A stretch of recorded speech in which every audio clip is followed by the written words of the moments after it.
You are listening to the Hello Sport Podcast. What do you reckon's factored into how popular being active is recently? I feel like in the last 2 or 3 years, it's really blown up. Probably when we ran the marathon. Probably you guys. Definitely you guys. I think it's probably us running the marathon. Mate, I don't know. So it's the timing works, you know. But Brockman, I think, had something to do with it. I don't actually think we had anything to do with it. But I think there's fads. Things roll in fads. Yeah, there are. Do you think? I was thinking about it the other day too. Do you reckon COVID, when people had to be active during COVID and there wasn't much to do but exercise and get out? That's actually a good point. And train with each other. And it became a good excuse for getting out. Correct. And people just started to enjoy you couldn't leave some places, you couldn't leave your place unless you exercise. Yeah, it's a good point. I used to run, and I used to run stairs like a psycho near my house in Bellevue Hill during COVID when that's all you could do. I'd do it every day. And You ran stairs every day? I would do stairs most days speak to my wife, mate. I lost 15 fucking kilos. I believe you. My suit doesn't I'm just fit laughing me at his smirk. Because he's like, mate, you should have seen. We had the Manly fucking thing the last week, and I went to put my suit on. Oh, did you do the Prezzo again? We went to the Prezzo again. Sick. But I got my suits taken in because I'd fucking lost all this weight, and I was like, oh fuck, better get the suits taken in. And then go to put it on before the Manly event. I couldn't even do the button up. And I call him in a panic. I'm like, I can't fit my suit. I don't know what I'm going to do here. But that was my stair running days, bro. And my fucking MC exercise. that too? No, shit. Fuck no. Oh, did you not MC it? I thought you MC'd it. No, never MC That was the ill-fated. So you just get invited just to be there. Yeah. That's so good. Mate, it was great fun. Number one fans. Right? Yeah. We don't know. We're going now, by the way. But we don't know whether this is... Did you see the video the old man did a couple of weeks ago of Mick Ennis impersonation? No, I missed it. I seen something in the punters and dribblers, people talking about it, but I didn't actually see the So clip. he's always fucking done a Mick Ennis impersonation. And anyway, he did this little thing where we were like, oh, we got Mick Ennis on the phone. And he's like, oh, he was previewing Manly Sharks. And it's like, yeah, Nico Horns goes down the blind, find the spine, just like all this fucking Mick Ennis. Can I watch it now? Do we have enough time to just quickly have a little clip? Yeah, you can watch it. Yeah, it's on. Go. Where is it? Is it on your page? It's 3 minutes long. You can watch it. That's so good. So what's he doing now too? Well, so he did this Mick Ennis video, and then we get to the awards night, and we're sitting there, and I just forget that Mick's there, yeah. Mick's works, and this could be completely nothing. In fact, it almost certainly is nothing, but it's guilty conscience. We've had fucking Bill shitting on Mick, or just taking the piss, having a laugh. But he's sitting 3 tables away, facing directly at me, and I'm just trying to eat, and I'm just like, Eddie, I think Mick's staring at me, bro. I think Mick's fucking. And then Eddie's like, shut up, you fucking. I'm like, dude, look up, Mick's staring at me. And then Eddie's looking up, and Eddie's like, holy fuck, dude, I think Mick's staring at you. And he didn't come over. He just proper stared you out. No, but I don't want to accuse him of staring me out because he may not have been staring me out, and there was enough in between the two, our tables, that he could have literally been looking at his fucking wife. But it felt like I was getting a little. He's got to be aware of the way he speaks and. I mean, surely. I mean, that's the thing, right? All that Bill's doing there, it's not like Bill's even doing a Mick voice. He's just saying spine, line, It's everything points. Yeah, Nico Nico just got Horns, to it's just Mick's Australian accent. But it was points. But he. I also knew, I worked with Mick at Triple M, so I know him, but I haven't seen him for maybe 5 years. Yeah, okay. So I wouldn't even know if he'd necessarily remember me as a fucking producer. But so I was just like, holy shit, dude. I looked over and he was I felt like he was staring at him. Because the TV was above us and it wasn't on at the time. And even if it was, just the eye line wasn't right. So you were thinking maybe while the TV was on, maybe it's just the TV, and then you've looked there's something over. on there, there's, a package playing or there's people in between us. But then there'd just be these times where it was just and I'm like, oh my God. I don't know what to do here because... Could be wrong. Could be wrong. Also could have been getting stared at by me. Could have been getting stared out. But yeah, we are right. We do get invited just to sit there. That's so good. Look pretty. Yeah. We had a year off last year, contentious. Yeah. We kicked up a stink last year because we weren't invited. We're on the out of the club, but we're back in. I'm just trying to think of the back end, with their circumstances. They probably wouldn't have been happy with... Where'd they finish last year? 11th or something. Yeah, right? it wasn't a good one. Listen, But we didn't make the finals the year before either. no, that's true. That's right. And we had a good time. Listen, Listen, we don't know what it is, and honestly, again, most like Mick looking at me, most likely nothing, but it felt to us like a slight. Yeah, a little snub. Came 12th last year. You know what's like in the P's and D's group that Tom Cooper does it. Yes, And, yes. And whenever someone else tries to do it, like all the P's and D's hammer him out. Not yours, bro. It's not your. it's not your go. No. Not your go. No, he loves it. Anyway, you are, if you just listen to this, we are joined by Skipper Scope, the one and only Justin Horo. Yeah, bro. We are in a post-marathon world here. We're in a Manly deep into the fucking NRL finals world. Just starting to really slip that thing into the Just finals, starting to aren't slip our thing into the finals, just lube it up and slip it in, all consensual, obviously, punters and dribblers. Begging for it, really. Begging for it. So thank you for joining us, Scope. Look, you're not here for the whole show. You've dipped in, you stopped by because he's a good man, to talk marathon, to talk Manly. Before we get to Scope, who has been written about in today's Daily Telegraph for finishing the marathon. They talk about the heavy Record hitters. breakers. Record break. Well, it was like Justin Horo and a 90-year-old Japanese man. That was like the paragraph. The main two. The main two biggest news stories. But there are a couple of other news stories from the marathon, but also in life. Eddie, you went public yesterday with some news, and I just want to congratulate you. Thank you, mate. I be did a go public father. last night. He's got a kid on the way. yes. I didn't see that. Yeah. Get on the way. March. Very pumped. Thank you, brother. Joining the boys. Joining the boys. Joining the boys. Went public last night, mate. Just play your role for your wife. You Yep. know what I mean? She Yep. just she dresses it up. She gets the footage. She presents it in a way that she's comfortable. It was sweet. It was very nice. You know, gets the caption out here. What do you think about this? I approve it. Obviously. Yeah. I certainly wasn't going to knock that on the head and go, no. I don't think the tone's right. yeah. You're not. I accept the collaboration and watch the likes rolling. You get a lot of likes on fucking videos like that. You know what I mean? Yeah. People like babies, it would seem. But, mate, pumped. I reckon Very baby pumped. likes would have to be top for if your personal Instagram. Oh, and yeah. then maybe the debut with the missus. Yep. You know, when you debut the missus, that always gets. That always gets a lot of comments. Heaps The of debut of the comments. missus, it's shit talking friends. Oh fuck! Oh yeah, you go and fucking public, you know.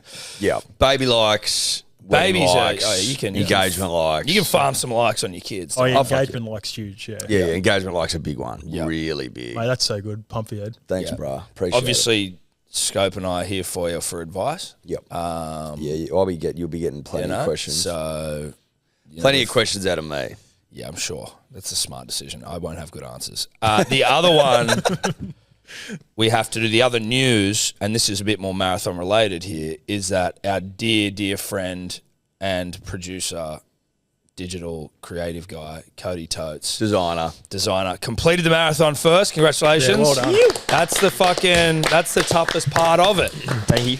You smacked himself in the face with the microphone. He's also just chipped his Still teeth. fatigued. Yeah. That fatigue. prize money will be going to dental. I was telling the boys just this morning, I was so delirious after the marathon. I'd thought that I left my shoes on the train, and I got home, took my shoes off, still didn't realise that I hadn't left them on the train, and then came back to my room an hour later, and I was like, oh my God, my shoes are here. That's how spent I was after. There'd be so yesterday. many common stories about stuff like that. Like Just where you're just out so of it. delirious. So out of it. Yeah. Yeah, that's and then obviously the second part to that story is that you didn't fail because you finished a marathon, so there's no failure there. But you lost. But you didn't win in the battle against Tommy Tobler, and it came down to a matter of 20 seconds. 20 seconds, is that right? 21 seconds. Just for context, punters and dribblers, it's half a second every kilometre, which is probably at the speed they were moving, probably like 2 metres. Probably all said and done, I reckon you probably ran 60 metres in 21 seconds. Like that's 60 metres over a marathon. Fucking nothing. I couldn't believe how close it came down to yesterday. Yeah. And you weren't tracking it, were you, Codes? Like, Nah. Which is a mistake. Yeah. I would have been tracking every moment, mate, to avoid the baggy pants. Yeah. For context, punters and dribblers, she's now going to wear huge pants. We're picking the fabric. They're going to be heavy denim. That's just my guess. Yeah. We might find a fabric that takes our eye a little more. Well, it's even heavier. It's even heavier than heavy. Carbon, or not carbon, like a heavy metal. I don't know what's heavier than heavy denim, But if there's something heavier, then we'll find it. We're going to get them tailored so that they fit his waist. You don't want to get like a fucking 10XL. You can't even wear them, right? Yeah. And the belt's strapped in and Exactly. it's hanging over. But they're going to be inconveniently large around his legs and his groin and his arse and shit. Can you tell us how you found out that you hadn't succeeded in beating Tobler's time?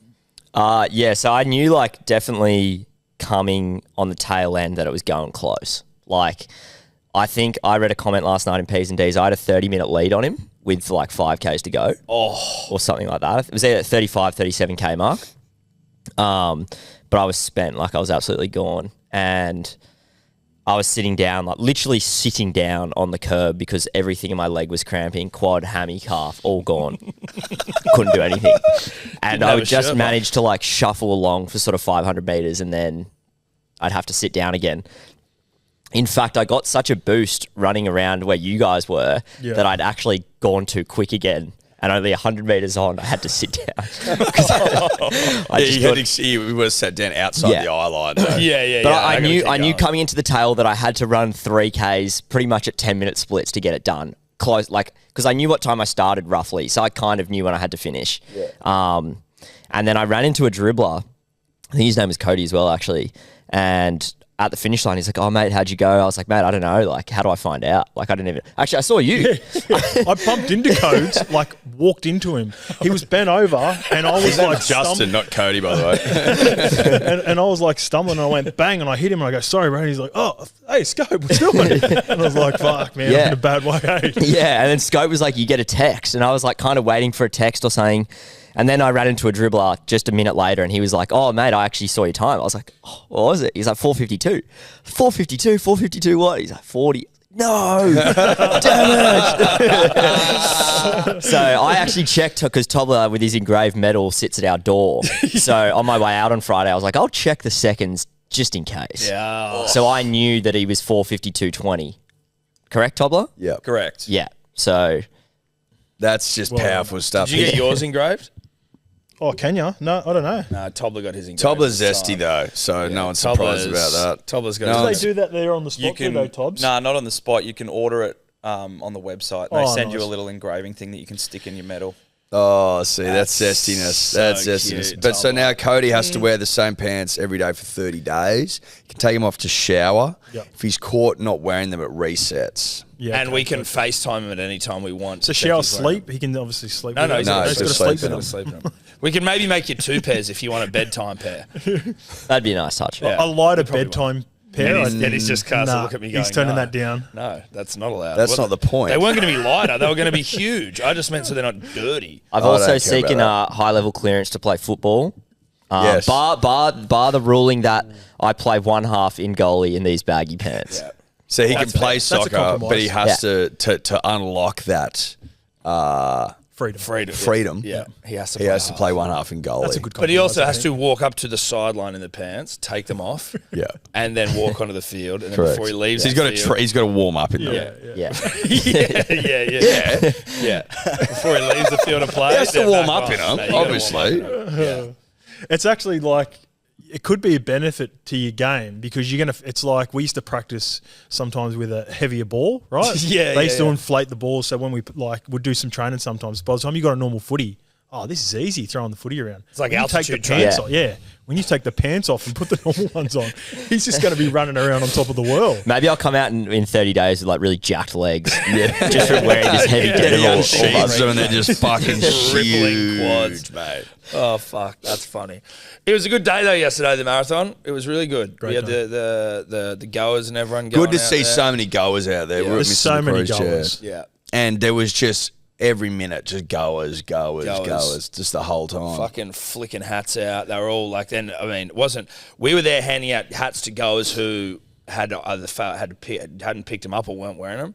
And then, as it so happened, it was like a lot of people love free shit. And people would run past you and see you holding a hat in your hand and have nothing to do with it. And they'd like stop what they were doing to run back. Some people were tracking back like 30 metres. Yeah. When they saw freebies going out. Yeah. They are good hats. They're great They're great hats. hats. I can get why understand I it. can get why you'd run back 30 metres halfway through a marathon or the end of a marathon to get a free hat because it's a good day hat. You looked good in yours too, by the way. I will say, You looked fucking incredible. I'm gonna echo what Code said. By the time I got to you guys, I was done. Like, I was so rattled. Was sort of going for a better time than what I got, and then got to the 35, 37K mark, and then like really hit a wall. Yeah. I seen you guys, when I look back on the video now, the throw from Eddie and me to catch that under the circumstances, I remember just thinking, how did I catch that? I couldn't even see. Like, it was a bit blurry. I was like, I've caught that so well. Just on that little loop, once you got to the top of the hill, I completely hit a wall, because I've come in and seen you guys. Tobbs always gets me fired up. Like, I see him, I'm like, yeah. And it's like, and then I like handshake with you guys. Then I turn around, grab the hat.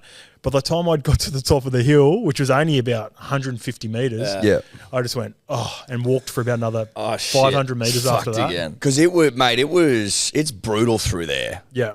Like the Botanic Gardens domain sort of area, because it undulates. And the hills aren't that big. That's almost what's like a huge hill is you can see it and you know you're fucked. It's like these little ones where you're just going, oh my God, this thing is killing me. It's actually the downhill that get me at the back end of the run. From like a knees perspective? From a knees, from a joints, from a age, weight factor. Like, you're looking, from a weight factor, you're looking pretty trim. I reckon I would have dropped a fair few yesterday as well, but I did get down to like just below 100. I said to myself last year I probably needed to get to 95. Yeah. Unfortunately, I didn't get there, but I did lose some weight. You can tell on the cheeks. You know? Oh yeah, you can tell. You can always tell the cheeks. Yeah, your cheeks. You can tell on the face. The face tells Cheeks the don't story. lie. Yeah, they My tell a face is story. telling a fucking serious story. Cheeks have never lied. Did you like the course yesterday? So Did they much change better. it? Yeah. The day was so much better in the sense, like, firstly, the conditions. Wasn't 40 degrees. Wasn't the heat, obviously. People worried about the wind. The wind was pretty good. I didn't find too much dramas with it. There was a bit of wind in your face heading up Anzac Parade towards Kingsford. Yeah. But other than that, you were blocked from it for most of the way. And then I reckon it felt like we had more tailwind than going straight into it. So that definitely, in a way, I felt like I could go harder. Therefore, I fatigued harder at the end. Yeah. Yep. Because I only got 25 Ks last year and hit a wall. So this time at least I got to 35, 36. Because I saw some 520 splits in there. Like we were tracking you, obviously. I'm like, kids moving quick. Yeah, I was really going for 4. And I was confident I was going to get 4 up until about 25. And then I realised, just beat Eddie now. Yeah, that's right. Because I was going for it. Like, I was going for 4, and what it was doing, it was mentally it was too much for me. Yeah. And the body was breaking down.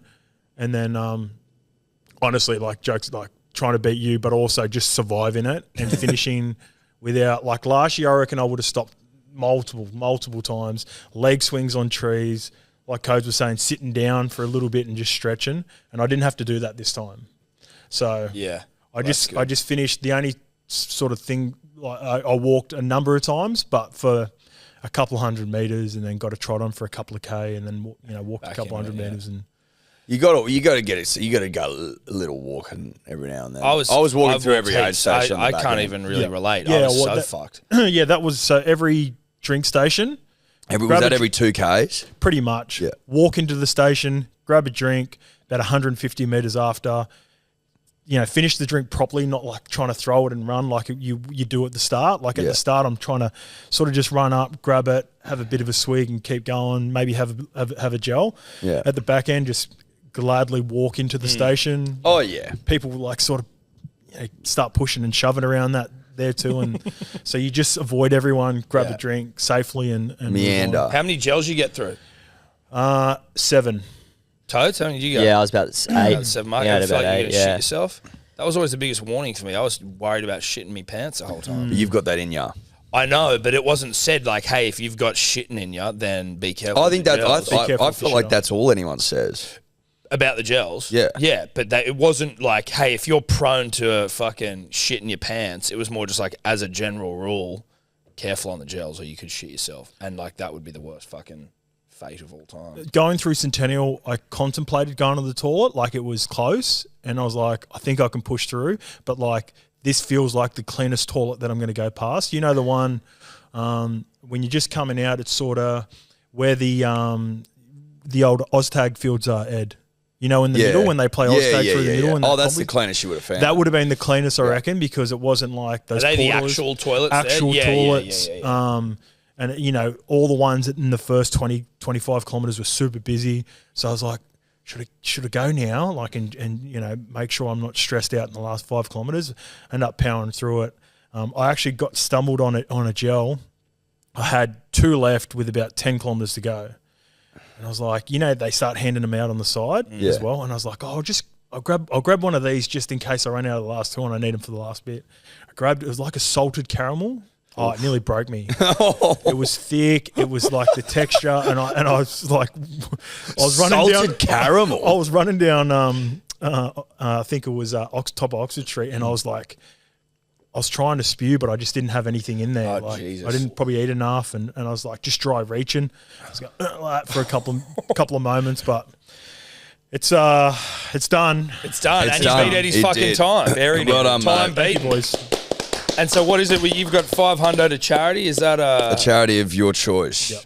Do we know That's what the it. charity is? Well, yeah, pass it on clothing, boys. yeah. I had a chat to Chris. Like once we did the bet, been doing some stuff for a while. Look, I reckon if you've got some old clothes or you know that's what their bread and butter is. So Yep. if you've got some stock that maybe you We haven't do. got rid of, maybe just I think that's plenty. That's For good sure. because you didn't even actually race in it, Eddie. Like at least that's I all had right. I mean, you I had just- something No. to target and A go bet's a after. bet. bet's a $500 bet. bucks, and then we've got And we've some also clothing. got clothes that We we actually can do have donate. clothes that Yeah. we've been thinking about. Well, we donate. We do that sort of. We've done that in the past. We have done it in the past. Pass it on clothing. Pass it on Pass clothing. it on clothing. Sweet. Done. Mate, there's some some gentlemen cleaning windows at traffic lights that may be wearing Dior Dave hoodies. So Yes, Not we've done it in the Dave. past. I mean, we've got big hearts, you know. Of course, we've got big hearts. But so what was it in the end? 8 minutes? What'd you do? I 4:17? did 4:17. There you go. Do you know that Instagram video that we put up with you in it? It got taken down by Instagram. Yeah, And then because they were saying it was fucking inciting violence, and then I was like, no, it's not. That's bullshit. And then they put it back up like, oh, sorry. I'm like, what the fuck are these cunts? So what part have you? Because They don't answer you. They don't tell you what it is. Well, in the morning I woke up and I said I seen that an Instagram post because you collaborated with us, and it said it had been taken down and put back up, and I was like, oh, what was? The I was trying to only think of what I thing I said. could think of is that in the caption it was that Scope buried Eddie's time. Oh, okay. It says time.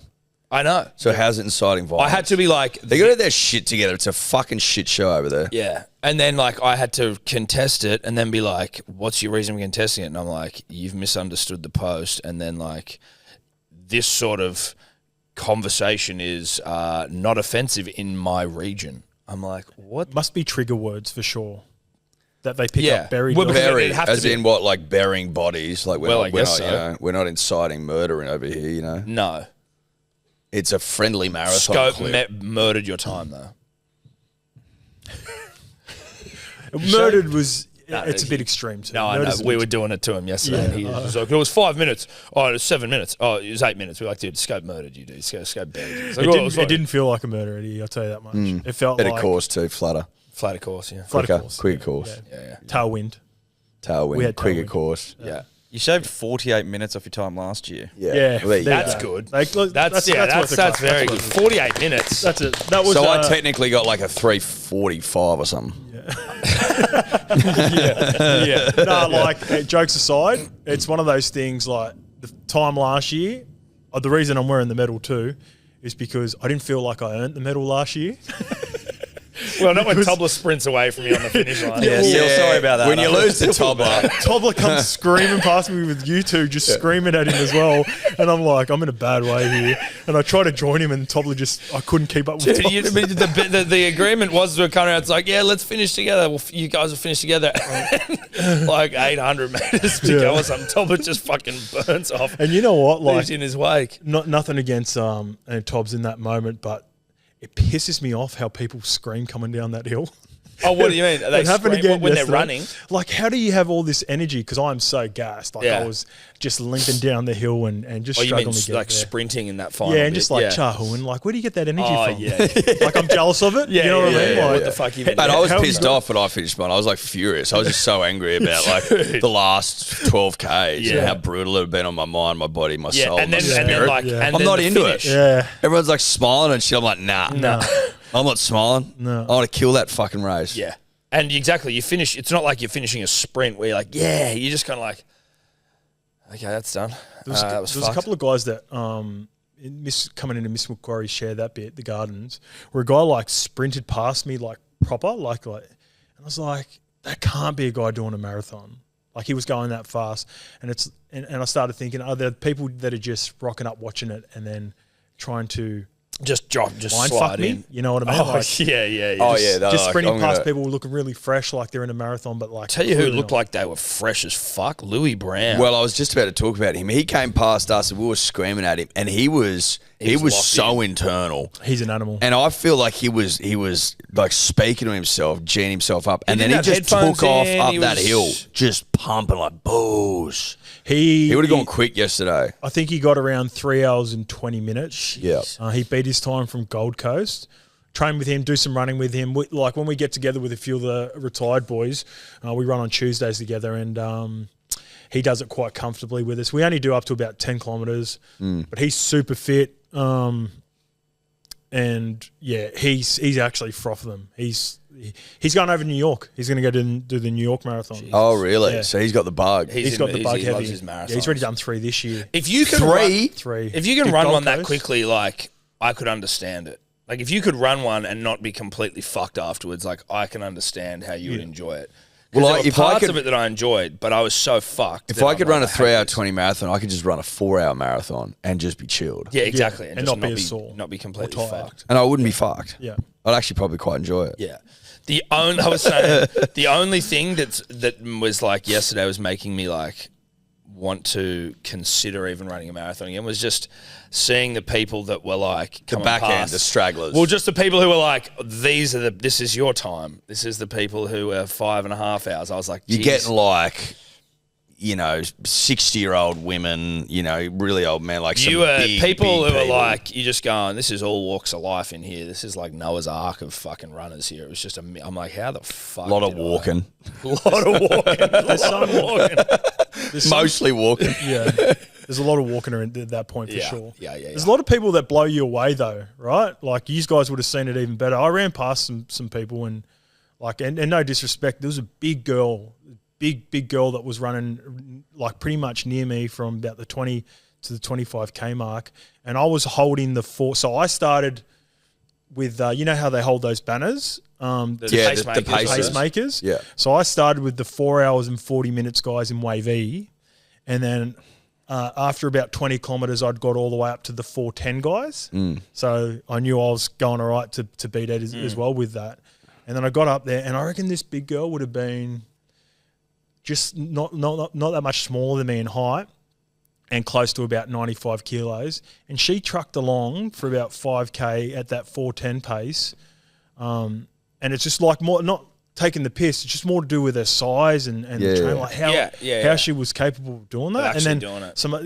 some older people that you see out there, it's Mate, there were some old boys out there yesterday doing sub 3 hours. This old like fella fucking moving. The old and guy not that took a necessarily in tumble. grouse shape either, you know what I mean? No. Their bodies look like they're almost screaming for them to stop. Yeah. But it was like that old fella who fell down on the ground. He was early in the That going. was early as fuck in the day. He fell down, he was laying there, and we're like, holy shit. We thought, and then he gets back up and just keeps trotting along. And I'm like, that guy. That would have been like around the 3 hour mark. That guy like was pace-wise. But he was 50 plus, like.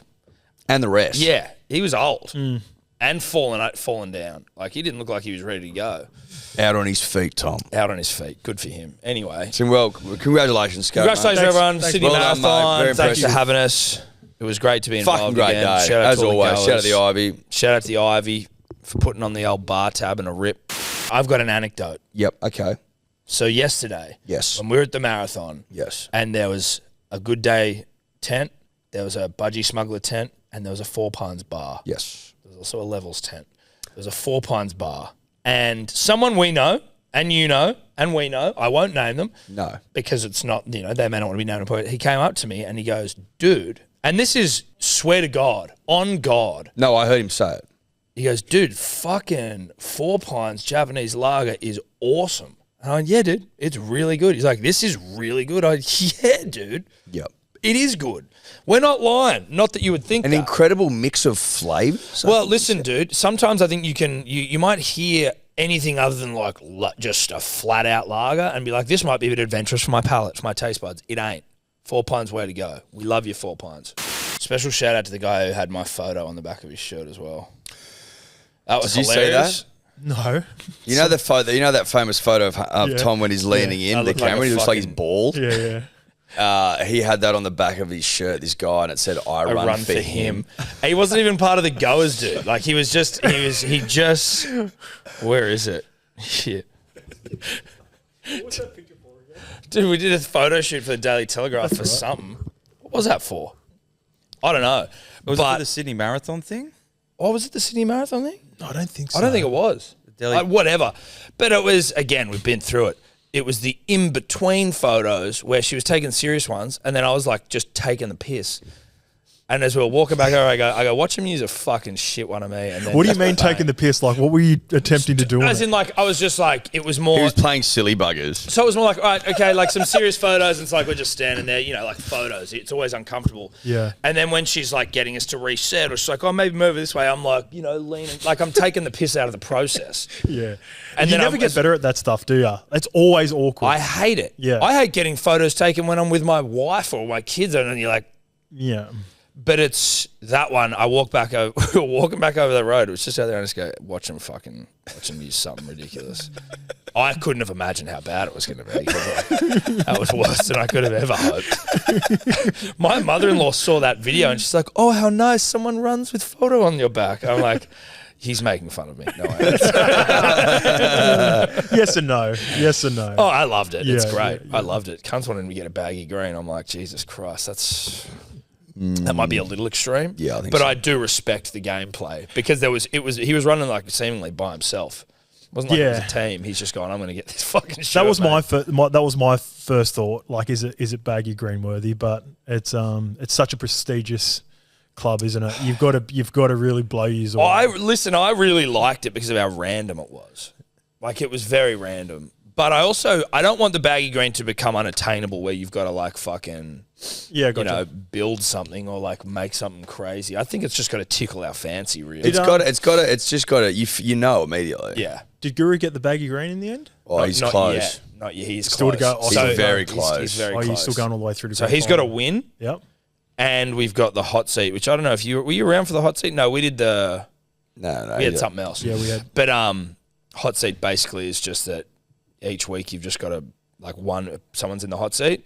It's got to be at least a minimum $1.90 bet. Pick a winner. Yeah. And then we move on to the next. And then you get the next week. And so it's like if you win, you stay in the hot seat. Yeah, and if you're there after 11 weeks, you get $1,000. Yeah. He's got to win 2 of those. He's already won 1. There's 3 in a season. Yes. And so he's got to win the season. I lost my bet on the weekend, so then it moves to like you or Sebo. If they lose, it moves to Sebo or Tom, and then it goes to Guru. And this time he's in a very good position. He's fucking almost guaranteed to win the season. But then he needs to win the hot seat as well. But he's in a good position in the rotate. We've been fucking awful with the hot seat. Like 3 or 4 wins. It's so much harder to, like, when you explain that win 5 bets in a row to $1.90, people don't realise how hard that is. Yeah. But people go, that's fucking easy, mate. Yeah. No, it's not. It's not. I don't think I've got one all year. No, that's tough. Now. Although What? No, not a hot seat bet, but I was saying I should have just put it on fucking Manly. You should have just put it on Manly. Or you should have just put it on Manly, really. Because were they $1.90? They would have been thereabouts. They might have been $1.80 just before. They were favourites. It was a coin flip. But earlier in the week they were. I think they were $1.94 and the Dogs were slight favourites, $1.85. Dogs made a game of it, and by made a game of it, they made me think we were going to lose the game for most of the game. We were very flat. We were flat up as and attack. down. It was emotional. Tom and I were whispering to each other about the trend lines and shit, and we didn't like the trend line. Yeah. It just felt like a game where we were going to lose. Well, especially as Manly fans, and you can understand this scope both as player and fan, premiership winner. When you see like Tommy dropping a ball, you're like, oh, okay, what's going on here? Yeah. Like, given he has no arms, but still, like, there's concerns. Well, he's shoulderless. But then, like, I messaged you after the game, and I was like, oh, dude, we played like arse. And you go, I thought we played great. And I was like, well, there you go. I don't know what the fuck I'm talking about, which I already knew. But what are your thoughts? Like, well, the way that we saw it, and that was drunken in a pub, was like our edges were getting butt fucked. So like, how did you see our performance given the Dogs looked like they were going to win the whole game? Well, that was the part that was impressive. Like I think it's the bravest win I've seen from Manly in a long time. We love brave wins. They dominated us in pretty much every area: contact, line speed, controlled the ball fairly well. I haven't had a proper look at the stats, but they've just felt like they were strangling us. When I seen you boys before the game, I said, what did I say? I said, we embarrassed them in the first game. I'm really worried about this game, and I'm worried most about kick-out because everyone was talking up Addo-Carr 2 weeks ago.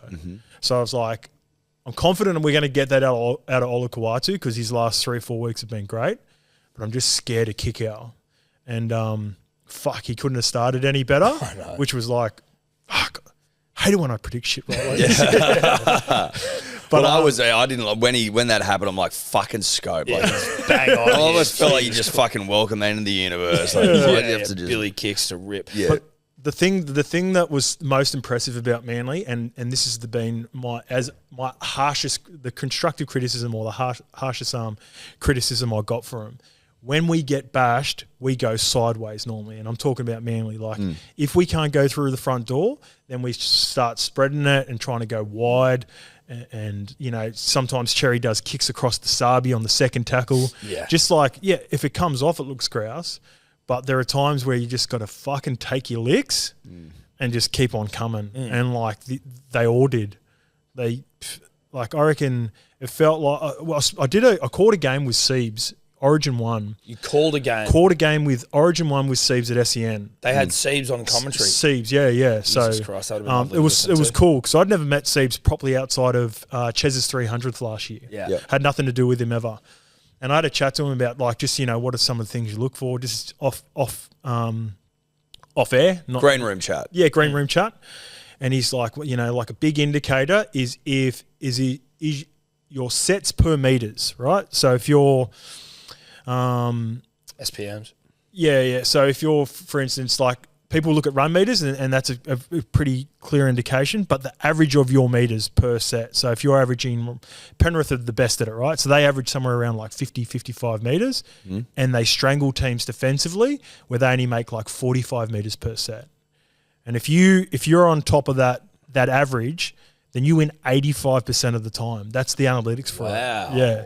And it felt like I'll be paying attention to. Yeah, we were on the opposite end of it, like for the entirety. So it felt like that.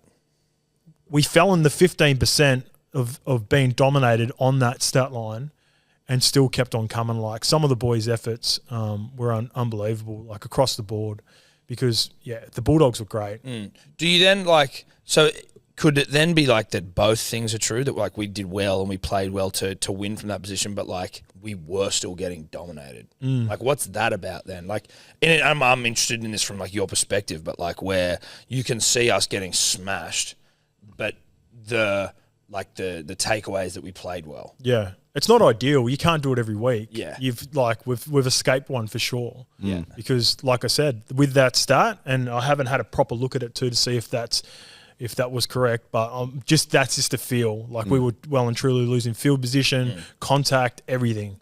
Apart from a big couple of Addo-Carr 2 carries out of nowhere, he was probably the only one that was denting the line when everyone else was just getting bashed. Yeah. Yep. You can't do it every week, and they can't afford to do it against the Roosters next week and win a game, and you definitely can't do it against Melbourne or Penrith because they'll turn a 22-10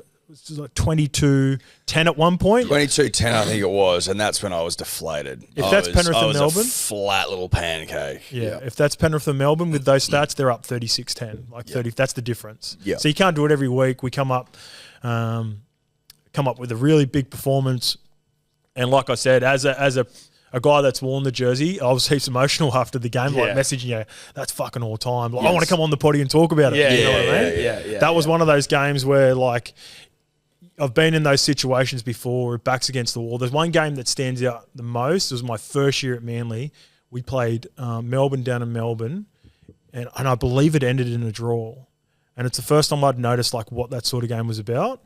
We, I think we defended our line for about 8 or 9 sets in the game compared to one. And it was like a light bulb moment for me because I'd just come from Para where we struggled to just contain anyone. I was like, this team just keeps turning up. Yeah. Like, this is a pleasure to play with. Like, I'm not even tired defending the line because I just know everyone's got each other's backs. Yeah. And you get belief from that. Like, I got belief, but they'd already had it. And I reckon some of these players now that have been around for about 4 or 5 years, but I don't think have had a performance like that. Ches will know about it. Jakey will know about it. Tommy, obviously. Yep. But there's some guys that haven't been able to be dominated in that fashion and still come out with a win. Brave wins. It was a brave win. It was fucking that brave. Yeah. And the boys were foaming at the mouth after the game. Yeah. Fucking oath. There's a couple of big performances. Like Lehigh, I know that a lot of people going, that's a knock on, and that was a forward pass. But if you just look at it through the lens of want, like no one wanted the Steeden more than Lehigh did. He just wanted the pill. Yeah. You know what I mean? Yeah. And that fucking turned me on because we needed something. Well, that's it. That was part of the game where it's like something needs to happen. Something needs to happen. And Leo goes, I'm gonna go looking for the pill, and I'm gonna outleap old mate and fucking get the job done. What's his like? Obviously, everyone's pretty horny for Lehigh, but like Pretty? Well, very. I mean, People are touching themselves in the street, mate. publicly. It's been like you're allowed to beat off in public if it's about Lehigh. Yeah, so call the Lehigh clause, at least on the peninsula. Yes, exactly. Anything over the spit. Anything over the You spit. can rub one out in public. just blame it on Lehigh. Yeah, you blame it on Lehigh. You can have a photo of Lehigh, like, on your person. Yeah, you can have a photo. Yeah. Or at least have it as your background on your phone.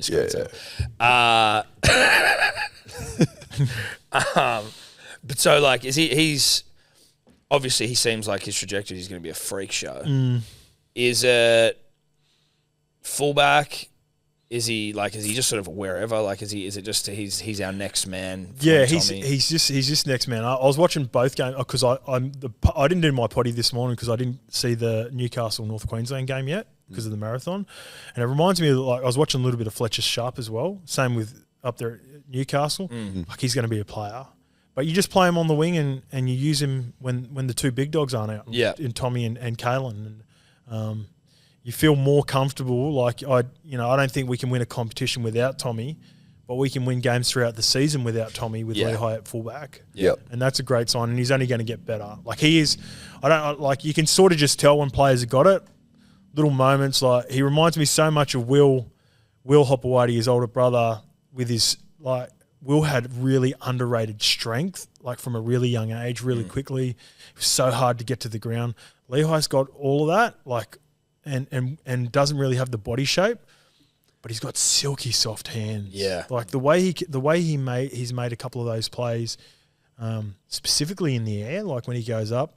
I've got my question marks on that pass, like everyone else, unbiasedly. Yeah. I don't, by the way, just on the public record. No, that was back out of the hands. Flat as it was back out of the hands. Back out of the hands. That's what read a book about momentum if you're trying to work out how it went forward. Yeah, back out of the hands. Back out of the hands. But he's a repeat offender. He's done that 3 or 4 times this year, and it's no fluke. And I would say he probably missed his easiest one just moments before that, trying to find Garrick or to ice the game before they'd score the final try. Yeah. But you can just tell he's got just everything. It's like, you talk about the lineage with his old man and that, like, he's got the DNA. He's got rugby league DNA, and he's been around. He's from the royal family. The royal rugby league, royal family, the Northern Beaches. We've spoken about the seed that won't quit, which is John Hopewadi's. It's got 100%. It's the most pure seed in all professional sport. What a strike rate! Oh, it's 100. It's 100%. No one can knock out winners like John can. I believe he's 100. And his wife, of course. Well, yes, but we're obviously John played rugby league. So yeah, he did. Yep. It is his. And he's still one of the most intimidating men on the planet. He did a podcast recently at Lehigh with his brother Will and escaping me now, like that. They do it for with Sammy Wykes, who was an ex-Wallaby player. He does it with it's a Pacific Islander podcast, and they get all the Islander boys on there.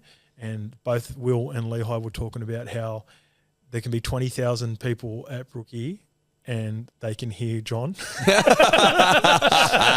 like get involved. It's a really funny clip. I'll send it to you after this. What's he screaming at him? Get involved. Pardon? Nessie and footy.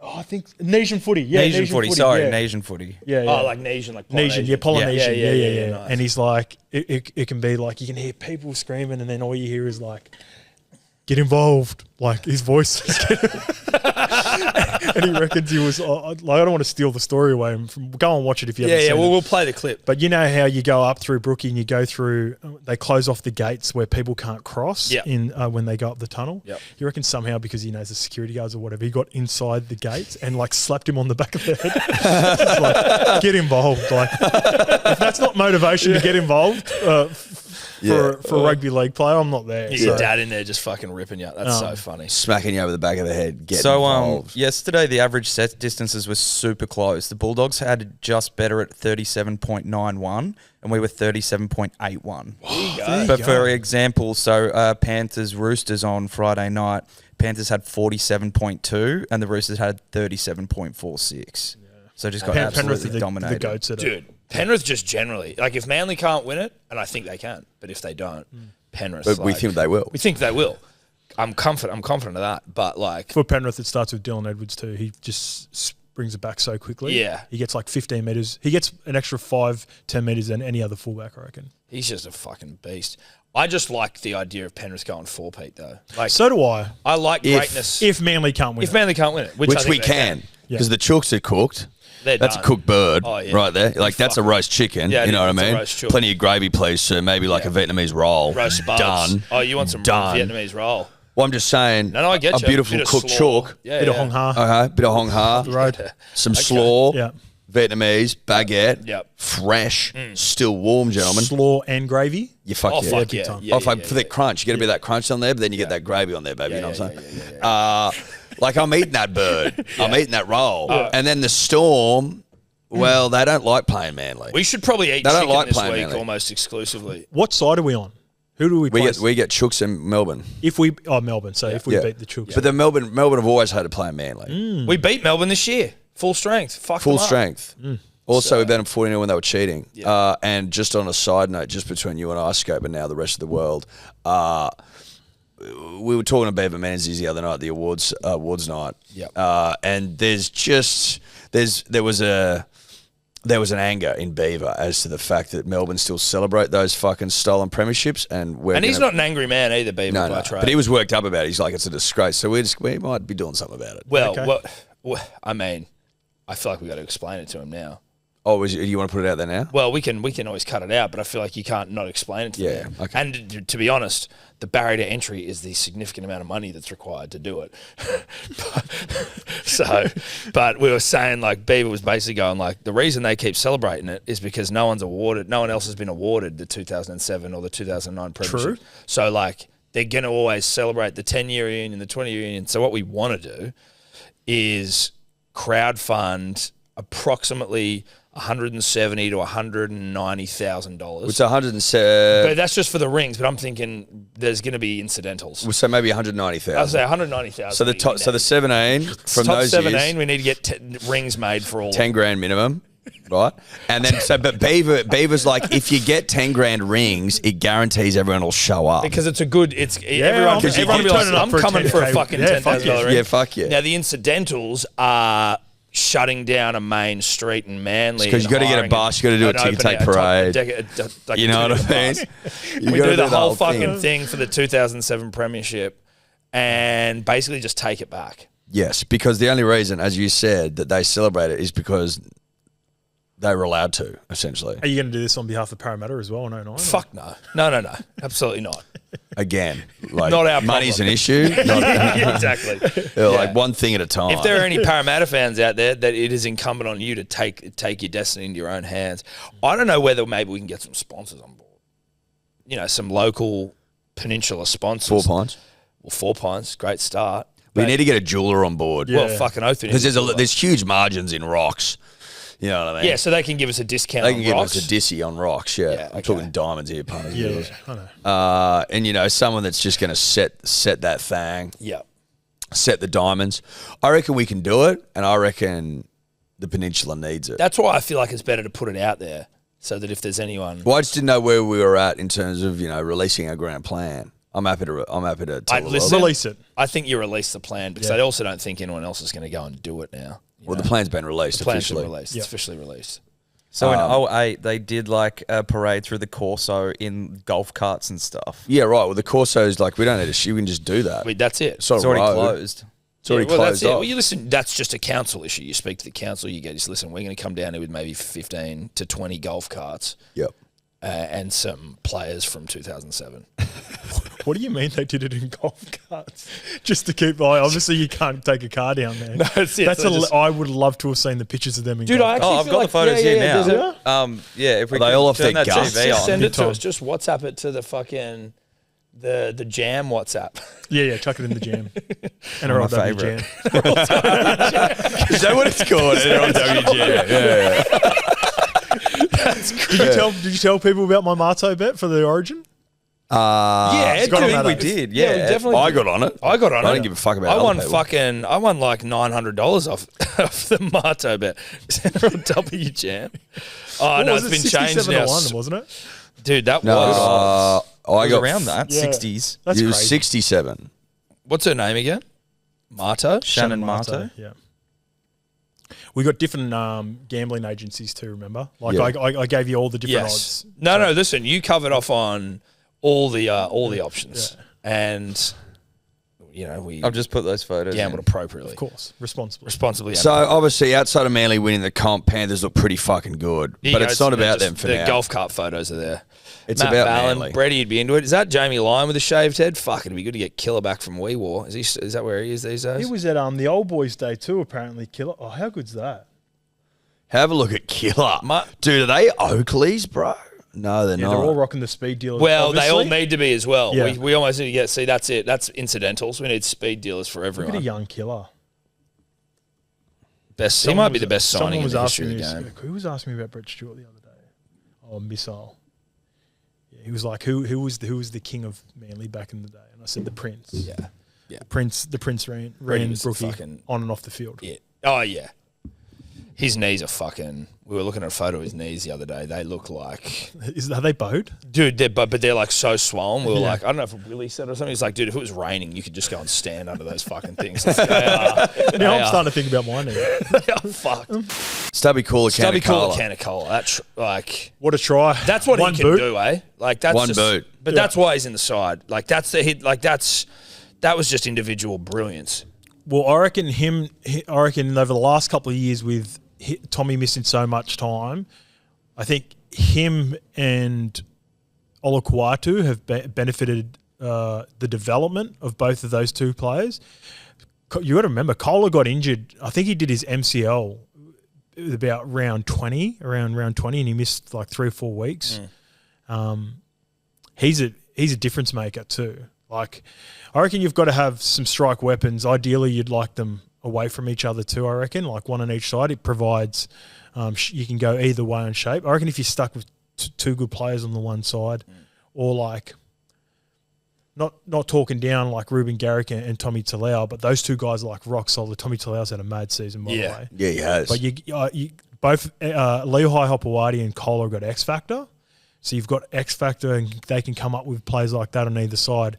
Then it makes you very hard to defend. You can go both sides. And Cherry doesn't mind going both sides. Obviously, Tommy's going to go both sides. But those two players, if you can get them fully fit, because Kohler, I reckon's fit as well. You don't think he is? No. You can tell, like, he's probably playing at about 80%. A lot of players are this time of year. There'll be players for pretty much every team. Like, you look around, you can see some guys that are busted this time of the year. You're never going to get 100%, but with Tommy being so busted, you'd ideally like to have a guy like Kohler where you could – I was starting to think at the end of the game, and they come up in commentary like, oh, they're going to maybe move Tommy to the wing or centres to give us a little bit more, because he did look like he was struggling so much with the shoulder. Yeah. But then, fuck, it was just so tough, mate. Tommy, the grade 3 is no joke. What he's carrying. Is it hectic? Yeah, like he should be given another couple of weeks, and the opposition knew that, and they got into him, and he looked hesitant in contact. Yeah, but he's an animal to play through that. How much can you feel, even with the needles? Grade 3, like you might be able to numb it for about 5 or 10 minutes, and then oh fuck, that's like not long at all. No, it goes away so quickly. Yeah. And I didn't even have a grade 3. I had a couple of little grade 1s, and they were like, torture. You don't have to miss it. it. Was like, we can, you might feel this. You might start to feel again like. So he'd be later getting a needle tonight. right before the game, 1 at half time. 1 at half time, I dare say. So, yeah, for sure.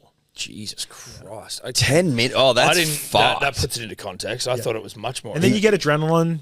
It's you start to feel those sorts of things when you have breaks, right? Like if you're in play and you're staying in it, you get in the contact, then you'll be all right. As soon as you have a little bit of broken play, or you get that really one bad knock where you land on it, Yeah. like the Stephen Crichton try, where you could see he was hesitant to dive.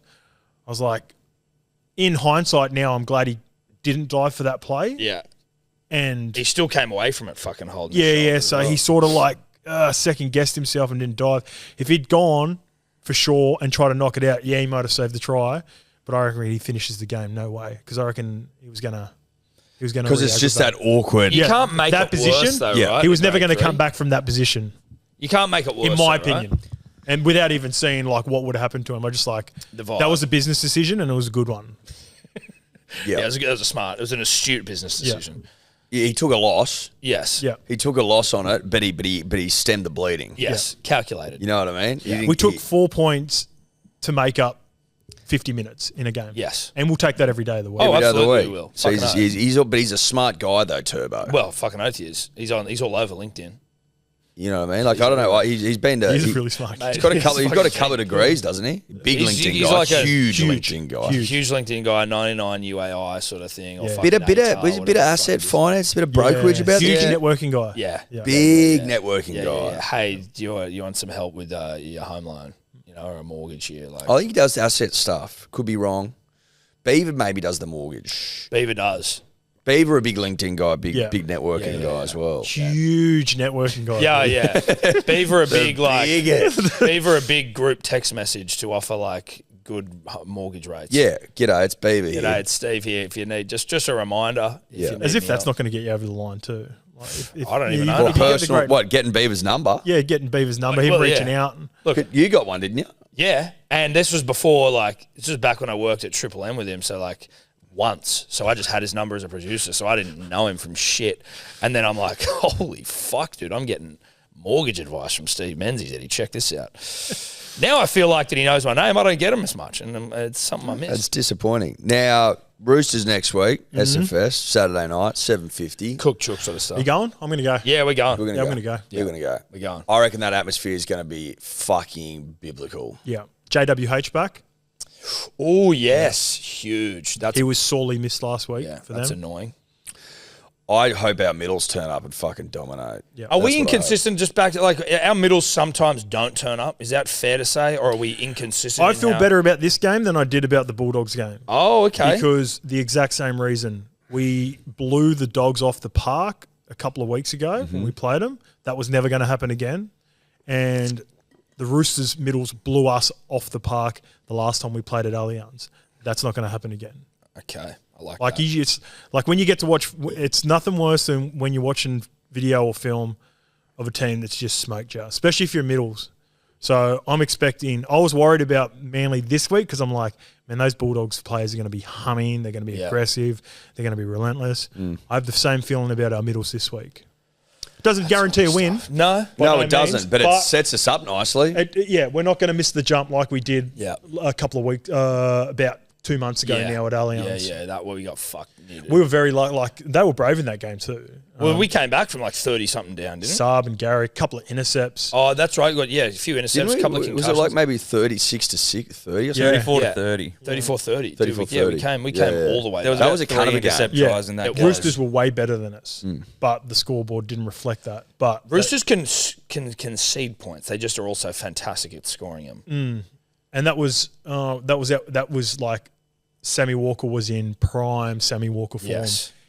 in that middle part of the season too. He was Yeah, humming. now they're missing some fucking. Yeah. They're missing man.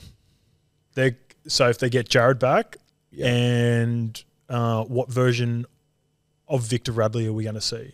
I reckon Victor Radley's in the Tom Trbojevic boat. Like he's going to play probably, but he's not going to be fit. And he's isn't an AC, isn't he? Like a broken fucking bone, Yeah, something like fractured that. something. But without Sam, are they fucked, in your opinion? Not necessarily against us, as in like as good as I want the boys to go. we're still a coin flip with the Roosters. Mm-hmm. But in terms of beating Melbourne or Penrith, I don't think they can beat Melbourne or Penrith in the grand final without Sam. Mm. He was playing so good. So that was my opinion. Yeah. It was nice. Well, mate, thanks for coming on. Thank you, boys. It's been great to have you. It's been great to see you. Congrats on the win, mate. Congrats on the marathon win. Thanks, boys. See you out there at Allianz, eh? So have you bought tickets for it, or what are you doing for it? Eddie's got members tickets. Yeah, we're going to be there we'll be there early. Because usually it's a game you stream, right? Yeah. Manly finals. Oh, yeah, true. But I can't miss this fucking game. So Can't in good conscience miss that. It. So, I very rarely go to a game where I haven't been invited or anything like that too. Now. Oh, really? The perks of being an because you're a big dog. A former Manly great, you know. Exactly. Well, is there room for you in like a chairman's box or something like that? Well, my mate's got one of the boxes through work, and every now and again he hits us up, and I always just decline. Like he'll go, "I'll come to the Bulldogs versus Roosters game." I'm like, nah. Yeah, doesn't interest me at all. I'd rather watch it at home. So I'll hit him up and see if that box is available. I think there's some boxes up the suites that you can get in packages and share, and like different people can use them at different times. Yeah, you can sort of mix it in. Yeah. So I'll hit him up for that. If not, worst case scenario, watch it on TV. Well, we're bringing Tobler along, who's also a Manly fan, but in the ultimate fucking. I guess cruel move for poor old Tobler is that he kind of has to be filming our reactions the whole time. So awesome. He may miss some game. He's got like that. What about Jarch? Is Jarch going? Don't know what Jarch is doing. No idea. Because I just was saying Jarch because we watched it at the start of the year, right? Roosters versus. Yeah. It's good omen when we're at the game, actually. Us together. That's right. That is a good omen. Is this the very start of the year? First game of the year, second game of the year after Las Vegas. We got invited to that box, and we watched the game together, and Jarch was there. And I was telling you about at Brookie when Manly beat Roosters at 4 points. Yeah, at Brookie. Oh, I was thinking Allianz. I was like initially. I was like, sorry, did I say Allianz? Yeah. No, you didn't. No, you didn't. My mind wandered. 4 Pints Japanese lager bar. Japanese lager bar. Shout out to it. Shout out to it. That was a great day for the club. That was good. Remember, I was so close to having that big one. Oh, who do we need? Was it a hopper? No, it wasn't a hopper. Was it a Burbo? Was it a Burbo? It was a Burbo. It was a Burbo. It was a Burbo. That would have been a monster. Yeah, that was a huge multi. But I already hit a good one the week before, so I was okay. Yeah, so it was all good. Yeah, right. So we're back again. That's it. Back again. I don't know what Jarch is doing. Sweet. Well, thanks for coming in. Thanks for having me, boys. Levels podcast. Obviously, anyone who listens to us. Golf Day. Yep. Yes. Golf Day, yes. October 3rd. You guys are going to be there. Hell yeah. Mm-hmm. It's nice to extend that to you guys. You've always welcomed me with open arms to your Golf Day. So thank you for the return extension. We've got the best of the best turning up to this Golf Day on the 3rd of October. Still tickets available. So come and see us on Levels Network on the page there. The link's in our bio. So those tickets come play? Individual tickets available now. So we've sold all the sponsorship tickets. We've got some legends turning up. So for the players that are eliminated, it's been very hard to advertise as well without, sort of advertising that players want to play in a Golf Day and grand final week when that's the goal of the year. Yeah. So now that the players are eliminated, we've got Gutho and Mitch Moses representing Parramatta. You probably could have locked them in pretty early, right? Could have done that a couple of weeks ago. Couple of weeks. Got a couple of the young guns, Lockie Galvin and De Silva from Balmain. Oh, hell yeah. Adam Reynolds from the Broncos still finalising his partner. Jordan Rapiner and Josh Papali'i from Canberra. Nice. Kenny Bromwich and Isaiah Katoa from Redcliffe. Sick. Who am I forgetting? Kalen is now a part of it. I can announce Kalen now. Kalen's in and he's pumped. Pumped if they didn't go all the way through. Yeah. Who else got knocked out on the weekend? Oh, Bulldogs, Matty Burton and Blake Taff. Oh, cool. Playing, so awesome. We've got ourselves a pretty fun day. There's going to be some, some socials all over socials and get to rub shoulders with at least 30 past and present NRL players, rugby league players. Including your good self. And the skippers. But I'm going to be floating around. I'm not playing on the day because I've got so much to do. I want to make sure it goes smoothly. Unlike Sebo, who decides to fucking make himself play and compete in his golf days and try to win. Well, I will say that seeing Sebo so stressed before the round is a reason why I'm not playing. Because he looks like he's got so much, he's trying to take care of. And I remember, having a chat to him at the last golf day. I'm like, you know what? I'm just not going to play in this one. I might go do a few, jump in and hit a ball with the group and then, have a bit of fun that way. But yeah, we're excited about the golf day. Listen, so Sebo and could pumped learn to have you a thing or boys two. there. Thanks for having us, mate. We're pumped. And also, I just wanted to say, I fucking love the Mowers on Saturday morning. I just think it's such a good show, you and Missile on SEN. So if you don't listen, like I remember growing up, on your way to school sport and all that sort of shit, the Dead Set Legends was a show I used to listen to all the time on Saturday. Like a good Saturday morning sports show. And that's like what I think the Mowers is. It's funny. Oh, that's awesome. It balances the like piss-takey shit, just, random sort of chat. And then with the sports opinion, Missile's a legend as well. But so if you don't listen to the Mowers, listen to it. Is it 9 till 12? 9 till 12 on a Saturday morning. I just found out I'll tell you who the coach is after this. I've found out that a coach listens to us pretty much every week, like really? an NRL coach. Really? Yeah. And I spoke to Jimmy Smith yesterday because I do the crunch time with him on the Sundays as well. That's more footy based, whereas with me and Missile, it can be a little bit more dribbly.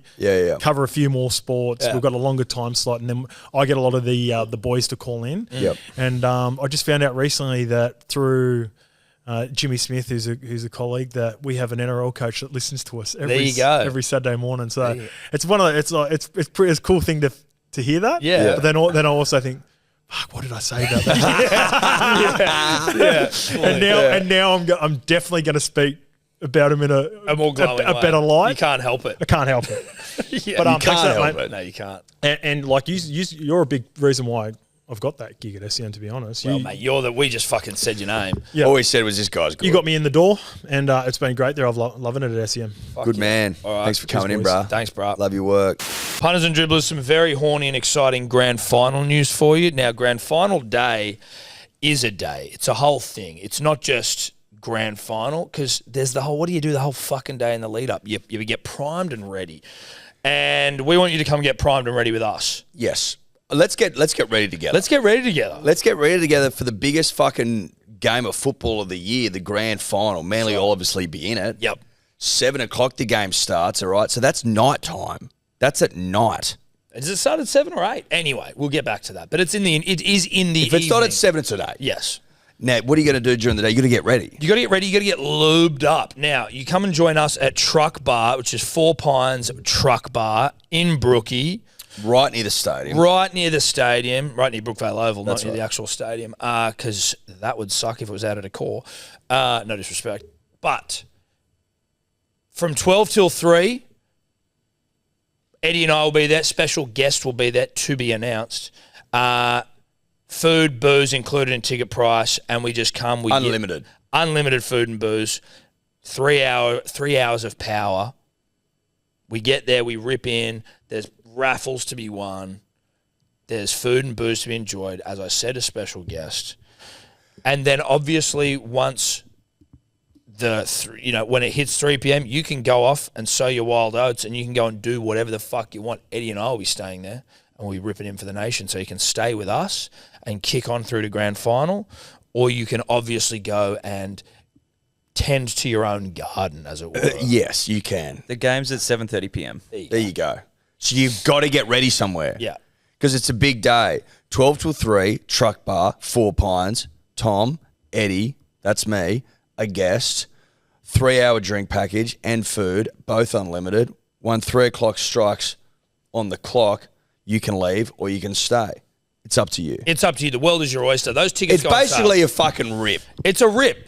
Grand final rip. Come rip with your friends, Tom and Eddie, on grand final day. We'd love to see you there. Tickets on sale, 6 p.m. tonight, hellosport.shop. So you go to hellosport.shop, click the link, and you'll be taken to 4 Pines to complete the purchase. Correct. But go via hellosport.shop. Yep. Come rip. Come rip. Come rip. Get oiled up with us. Yeah. Get oiled up with Let us. us change your oil. Oh, you want an oil change? Can we change our oil?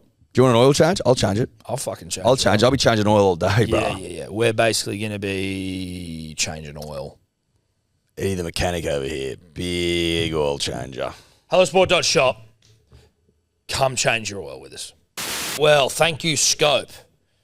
It was nice to have Scope in, wasn't it? He's a good man. He's the best guy. He's just a good, honest fucking dude. He's a good, honest, Straight up and down. good, honest man. One of the fucking greats all time. One of the greats. Could not fault that. The only thing I'll fault him on is his state of origin selection. That's true. That's bullshit. You know what I mean? He's suckled at the teat of the state. Yeah. I don't know. I think since birth. Yeah, I don't know how he gets that. And I just don't agree with it. But other than that, unimpeachable. Absolutely unimpeachable. A great rugby league mind as well. Great rugby league mind. The amount of shit he fucking predicts when we talk to him about things is super impressive. Yep. That was part of the reason I was so concerned yesterday, is because he was like, mate, Bulldogs are going to turn the fuck up and kick out is going to rip us apart. Yeah. And that's what happened. That is what happened. But they didn't rip us apart because we won. And it's roast chook week, so I will be doing that. Probably should do more of it generally. I'm going to get chicken for lunch. Yeah, we're going to eat chicken bowls. But I mean... I'm probably going to get a chicken bowl from Fish Bowl. From Fish Bowl? Yep. That's fucked me up. I won't. I'll get the other one. You get the other one. That's fine. So I had sushi last night, and I'm not having a chicken bowl from Fish Bowl. No disrespect to Fish Bowl, who we love. But good that he's not as worried about Manly this week, because I'm not. But it's chicken eating week, and I'm going to pound some. If you love Manly, then you'll eat chicken every day this week. Yep. You just will. You just got to clock in. Punch your ticket. Doesn't have to be a whole roast chook every day, but a little bit of chicken every day. You got to eat chicken every day. Yeah. There's no ifs, no buts. No. There's no cutting corners this week. No. And on Friday, we'll eat roast chicken. Or eat roast chicken. The what? Roast chicken. Roast chicken. Day before. The day out, you eat the whole roast chook. So you reckon Friday got to have a whole roasty? Well, I reckon you and I got to share one. Yeah, so you have a half. Yeah. Or a quarter. Well, a half. No, a half. Half, yeah. A quarter? Quarter's not enough chook. It's actually not. When you go to a chicken shop and you get a quarter chicken. Mate, if you get a fucking quarter chicken, you're trying to lose weight. Yeah. Or you're having morning tea. If you're already eaten. You know what I'm saying? Because a quarter chook's not good enough. You need that half, baby. Yep. If you're going to get a quarter and you're a coward, get the breast. Yes. That's my opinion. Breast into the wing. Ooh. Breast is best. Breast is best. Always said it. Now, Scope hadn't seen some of the previous games of the marathon, so we couldn't really get into it with him there, which is fine. But I know you probably haven't seen him because you were... Did you watch any rugby league on the weekend? I watched every game except the Sharks game because I was at a 30th. Sharks Melbourne. Well, listen, do you want me to give you the breakdown of that game? Yep.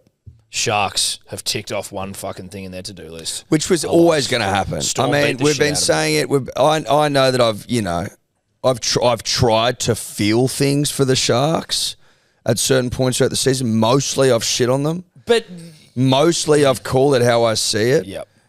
I have said many times, it's on the public record, they're going to go loss. They don't know how to win finals games. It's unfortunate. It's nothing to do with the players or with the coach or with Nico Hines. You got to remember, he's only been fucking halfback for 3 years. It's not very long.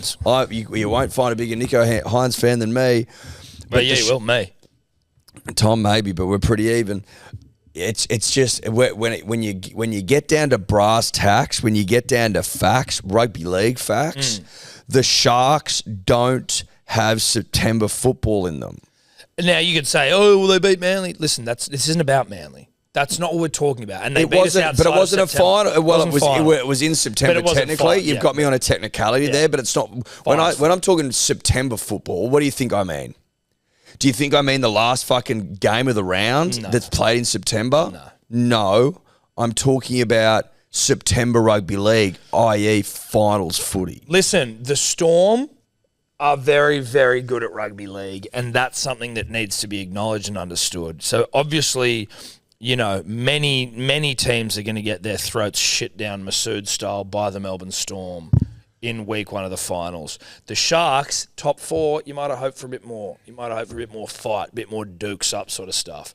You didn't get dukes up. Stick them up? Yeah, you didn't get that. You got dukes down. Dukes down. And the Storm were fucking good. Harry Grant of Captain of the Club fame, hat-trick, it was procession sort of stuff. They beat the shit out of him. That's all you need to know, though, Eddie. Club captain, captain of the club. Captain of the club, captain of the team, captain of the side, captain of the club. Captain.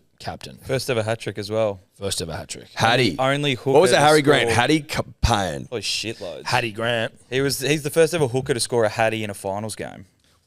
Fair income. Yeah. Steve Middleton would be, or Gerald Middleton, Steve Middleton would be touching himself to that stat.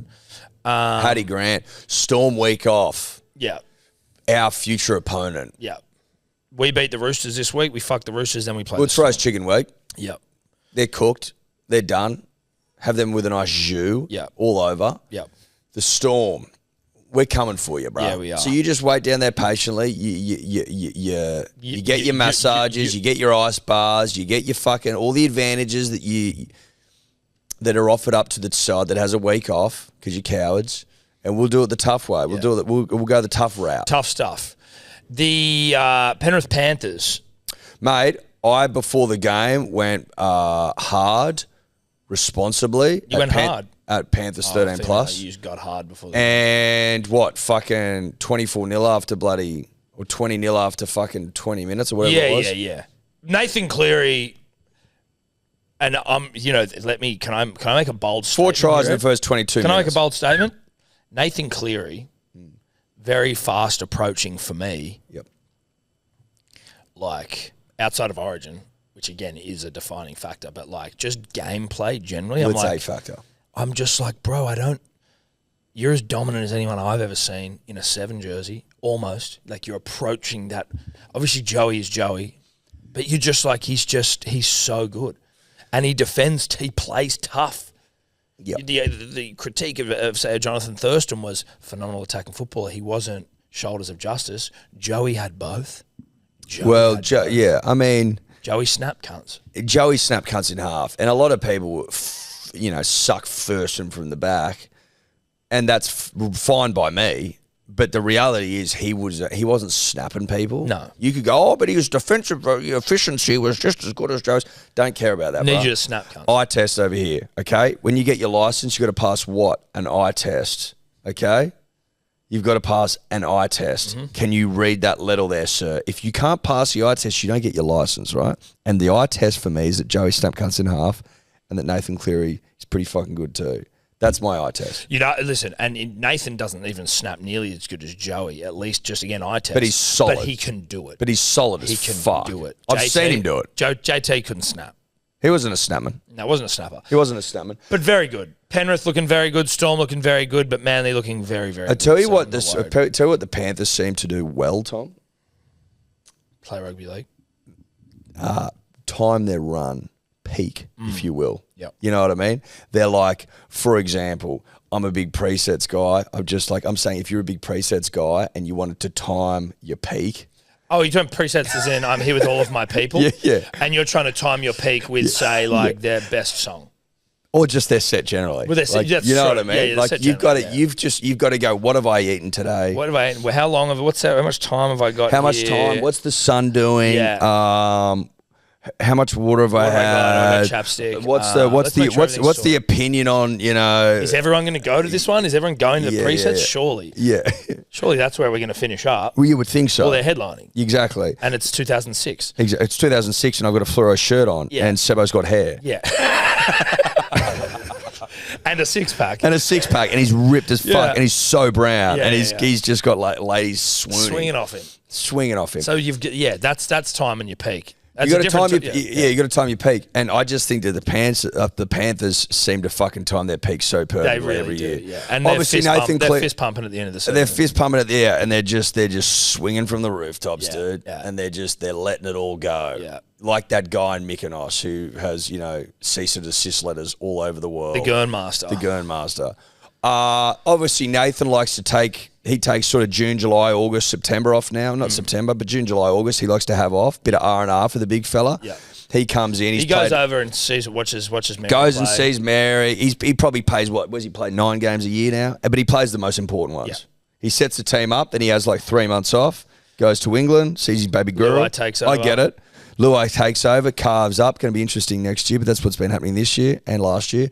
And then he comes in for fucking September, so well rested, as opposed to someone like Tom Trbojevic who's had 50,000 needles. Yeah, well, exactly. It looks like a needle exchange. It's efficient peaking. It's efficient peaking. It is. Yeah, it is. What do you want me to do about it? Yeah, Tony Turbo, shoulderless, still getting the job done. Again, we've spoken with Manly, we've spoken with Manly with Scope, but it is just something worth noting. Tom Trbojevic, armless.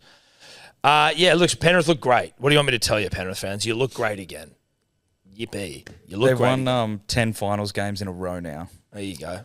Yeah, I wonder if that's sort of talent's sexually transmitted. You should try and give it to the Sharks, but unlikely. I want the Panthers to win after Manly. That's it. Easy done. Now, Cowboys beat the Knights. Well, the Cowboys beat Kalen Ponga.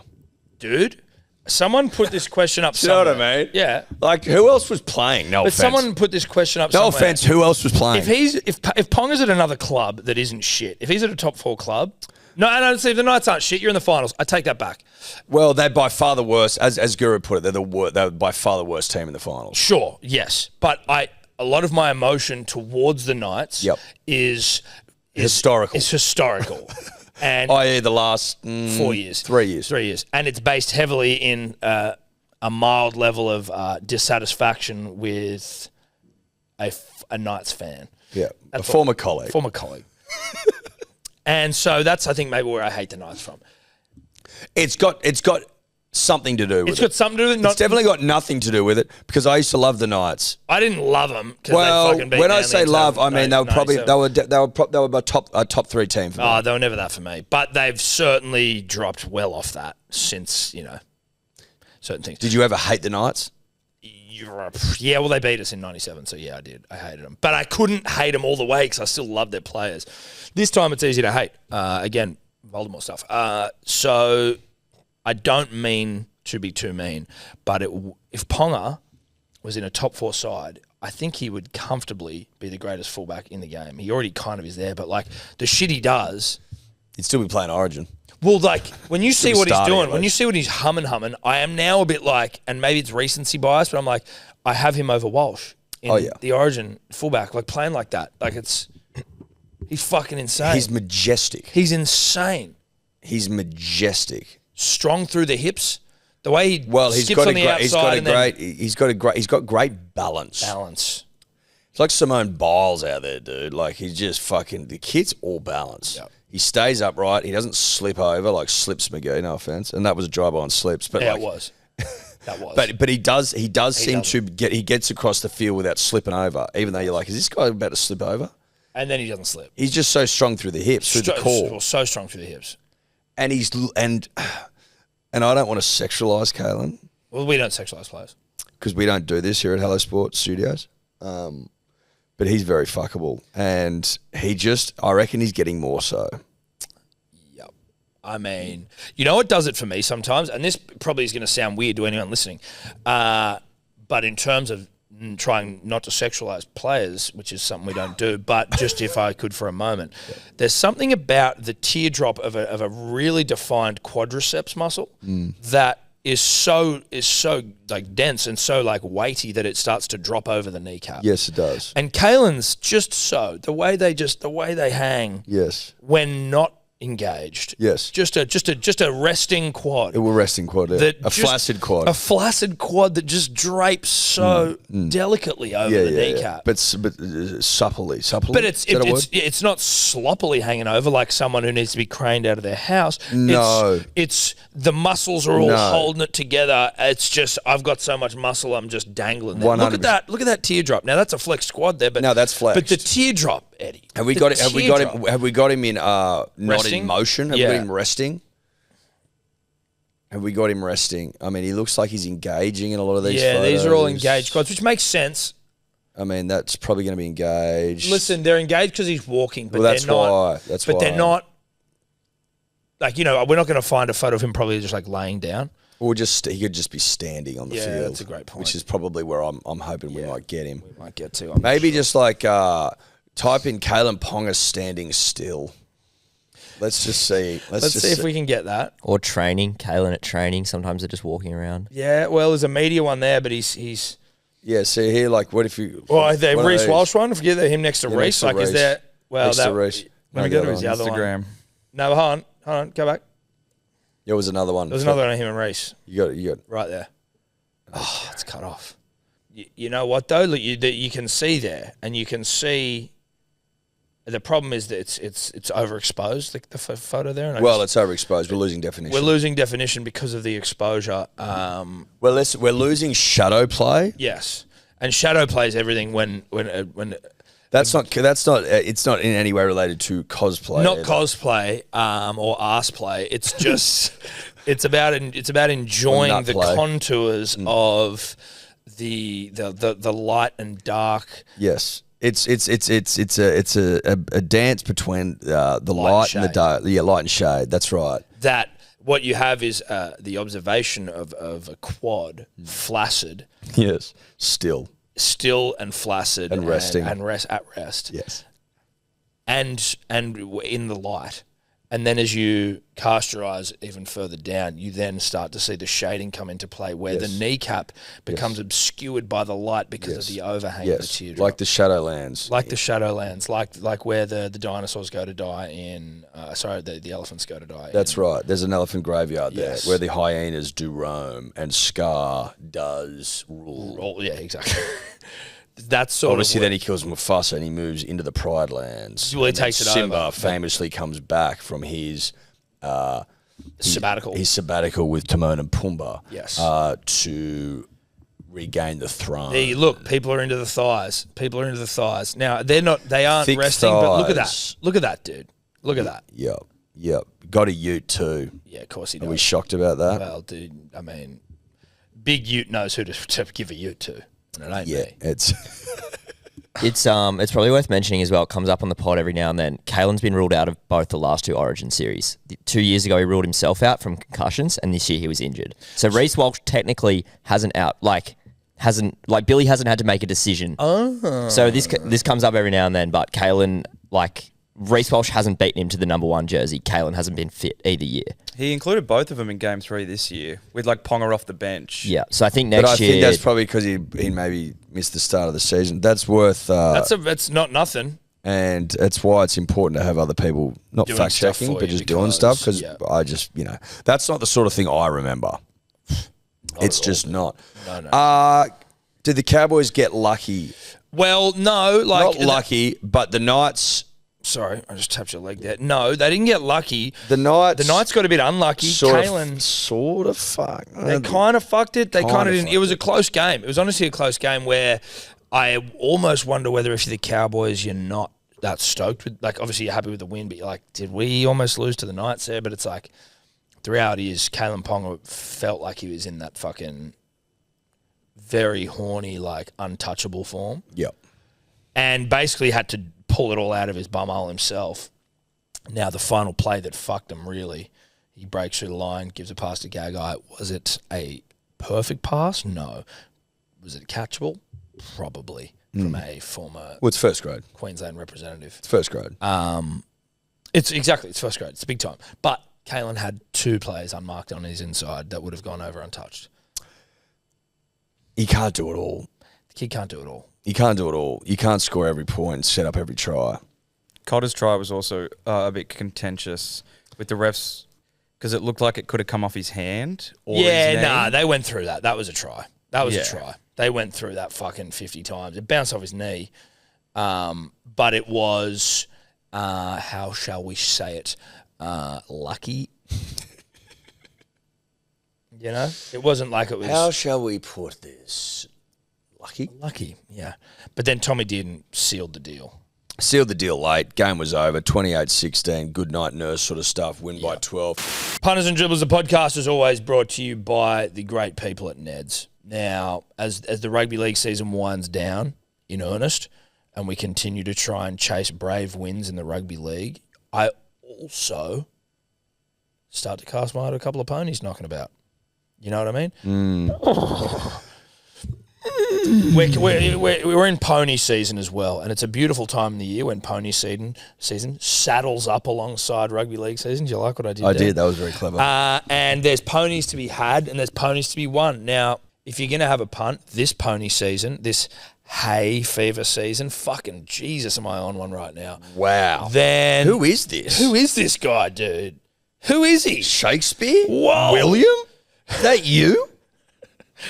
Ned's is a place to do it. 100%. I'm not going to come here and try and go toe-to-toe with Shakespeare over there. I wouldn't do it with old Bill. With old Bill, because the man's just in elite form, and I won't do it. All I'm going to do, punters and dribblers, is recommend that if you aren't with the greatest bookie in Australia, nay the world, Ned's. Nay?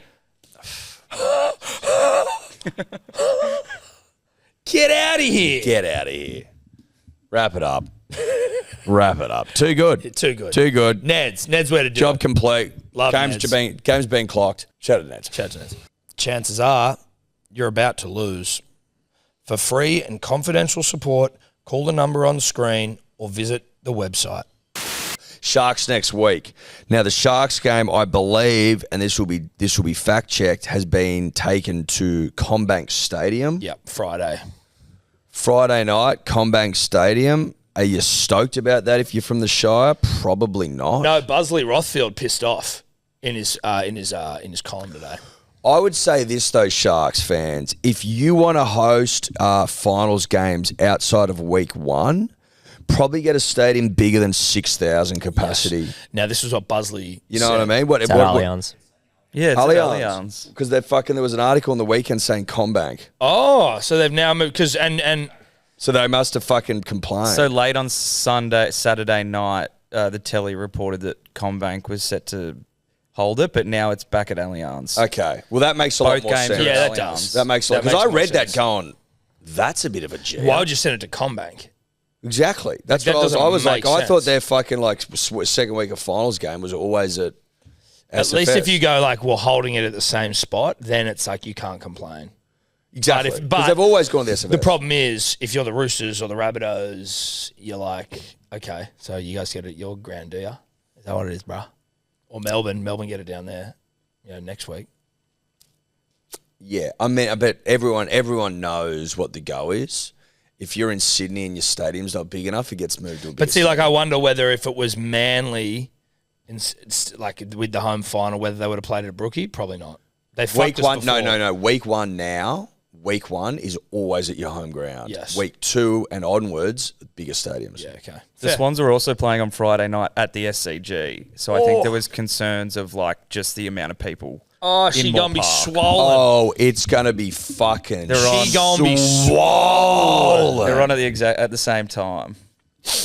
Holy fuck! AFL's been good as well. I've been fucking keeping a cursory, lazy eye on the AFL over the weekend. That's pretty fucking wild. It's gonna be pumping. Yep. Did you see GWS? GWS have absolutely shit the rugby league AFL bed over the last 2 Insane. weeks.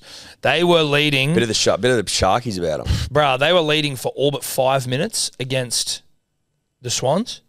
Lost the game. That would have got them to the prelim. Mm-hmm. Then they were 28-point leading for lead. all but 10 minutes against the Brisbane Lions at one point by as much as 44 or 41 rugby Was it league 41 AFL or points. 44? And then getting run down. Absolute 44 rugby league AFL points is unbelievable. Yeah. 28 the week before against the Swans. AFL rugby league points. So they go flaccid, and then it falls out. And then just get hard again.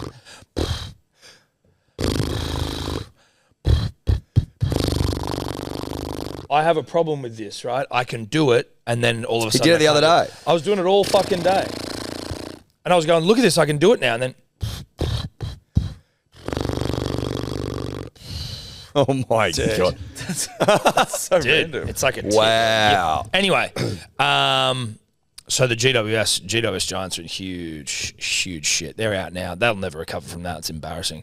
Brisbane Lions get up. They play the Swan? No, No, Brisbane they play play Geelong. Port Adelaide.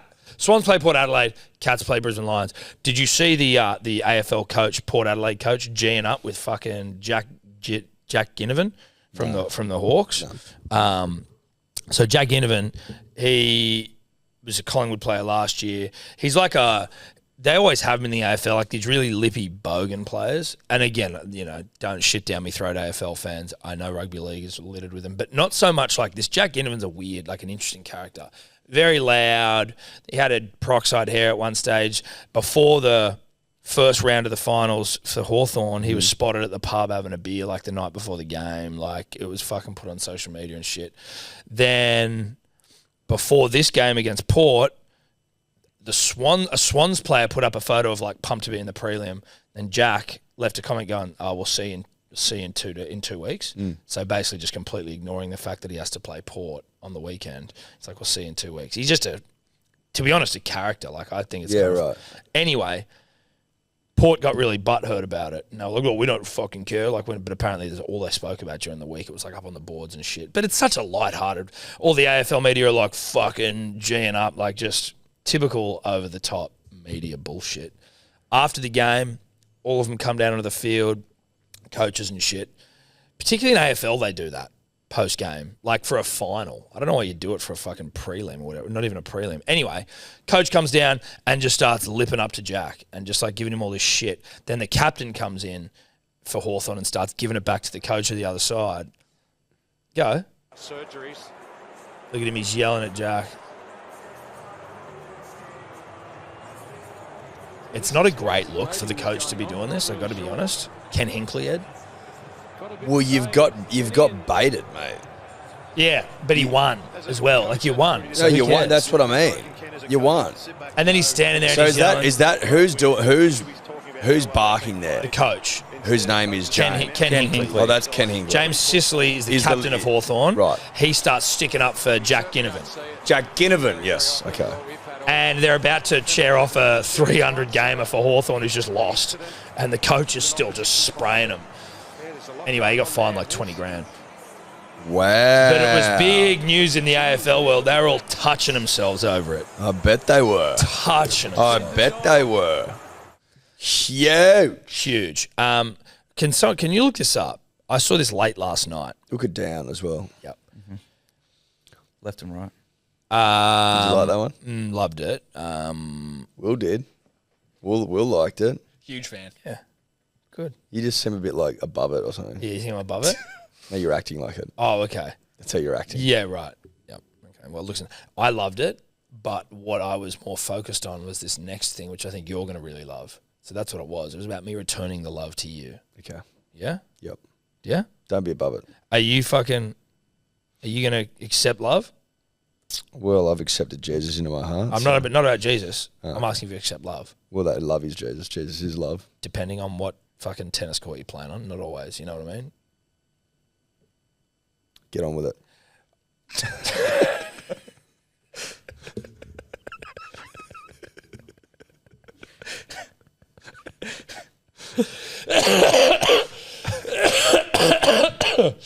Oh, fuck. Apparently Braith and Anasta thwarted crime. Oh, dude. Great. With his shirt off? I don't know. Well, I don't know. I just saw this in a semi-drunken haze last night, and I just wrote it down. Braith and Anasta thwarts crime. So I'm going to need... Thwart's a great word. Yeah, it is. Not warts is a gross word. Yeah, but warts are gross. Warts are gross, but thwarts... If you've got warts currently and you're listening to this, get rid of them. Streeter used to have them at uni, and I used to be like, you got to get rid of those, buddy. Where do you have his warts again? On his fingers. That's right. And I was like, you just got to get rid of them. Yeah. And like, I get that you can't necessarily help if one was to emerge, but get onto it straight No, away. no, but he let them go. He let dude. them live on. They were growths. Yeah. He let them linger. Yeah, for too long. Dude. What is a wart? I don't even want to think gross, dude. Just let's just get Braith saving the So he was at an event on Friday night. Was this the fucking Fireball event. Fireball thing? The Fireball launch with the whiskey bubbler thing. And some blokes let off a fucking fire extinguisher at like 8:30 p.m. in the bar. And then Braith has just grabbed the guy and like detained him and held him until the cops arrived. But I think he snuck out somehow. He it's just got- started spraying the fucking smoke alarm It's the fire extinguisher. and then tried to run out the door. Tried to run out and then and that's Braith Braith grabbed there him. grabbing him. Yeah. Holy shit, dude! What can't Braith do? You want to talk about like? Look at him. You want to talk about like maybe the crowning glory and what's been one of the great 4 years of like media glow up for Braith. Yep. It's just been like He sprayed it at everyone. People were soaked. The clothes were ruined.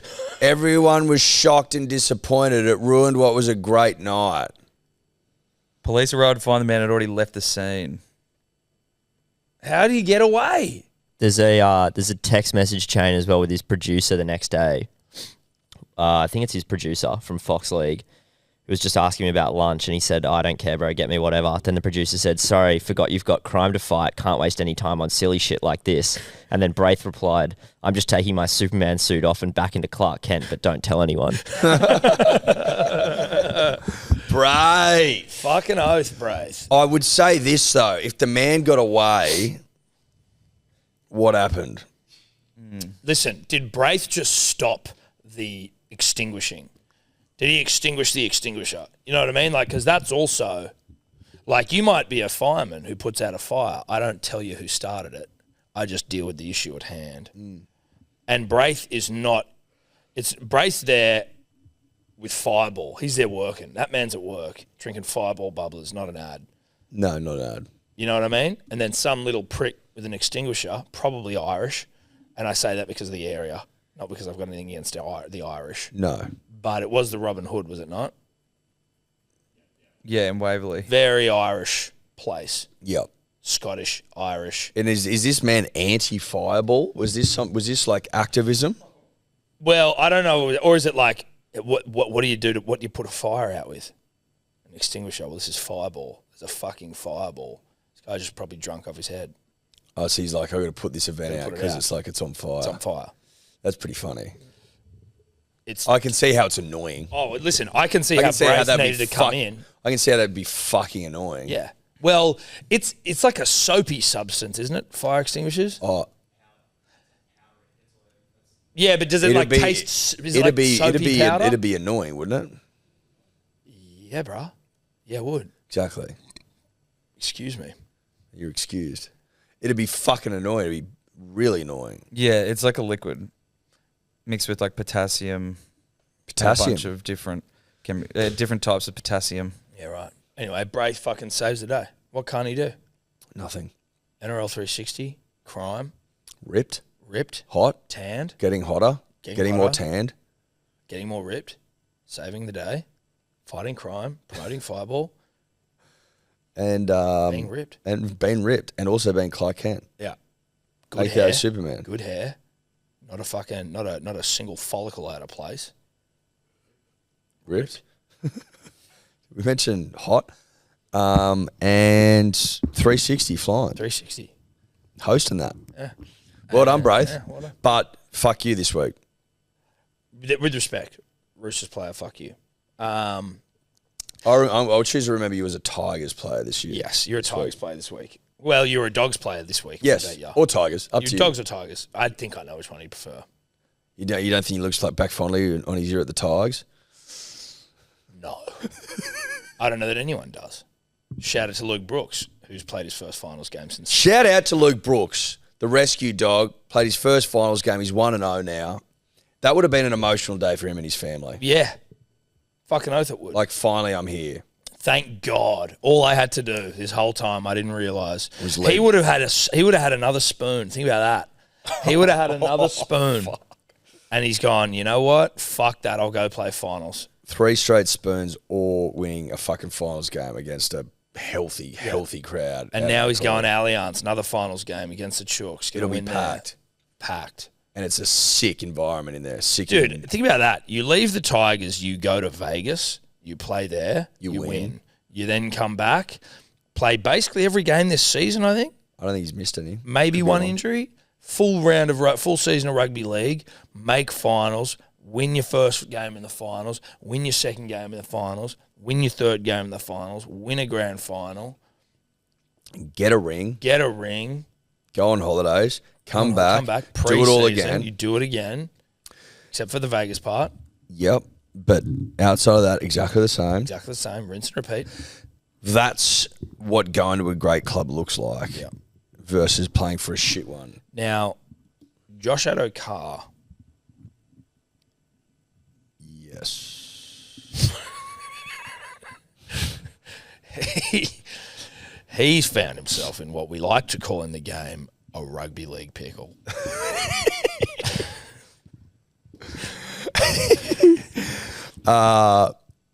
It's also what we like to call in the game a rugby league onion because this story's got layers. Correct. Well, both can be pickled. Yes. It's a pickled onion. Yes, it's a pickled onion. Yes, it is. Now- it's also pickled onions are great, by the way. No, they are. They're good. When it And comes they deserve their own airtime. Yes, they do. At a later date. Yeah, but I mean, but that's. I'm not talking about a nice jar of pickled onions that you might use in a salad or on a fucking burger or something. I'm saying that he's found himself in a situation akin to a pickled onion. Which has layers, and it's a pickle. Now, And Josh staring down the barrel now of being fucking sacked. well, Busley Rothfield, first of his name, has reported that the Dogs like And possibly the last of his name. Well, I hope not, Eddie. If there's any justice in the world, he'll be one of many. I think if your last name's Rothfield, you're probably not calling your son Phil. Not anymore. But Buzz, maybe Buzz. All I'm saying is, Eddie, Josh Addo-Carr, Joshy Carr, he is JAC.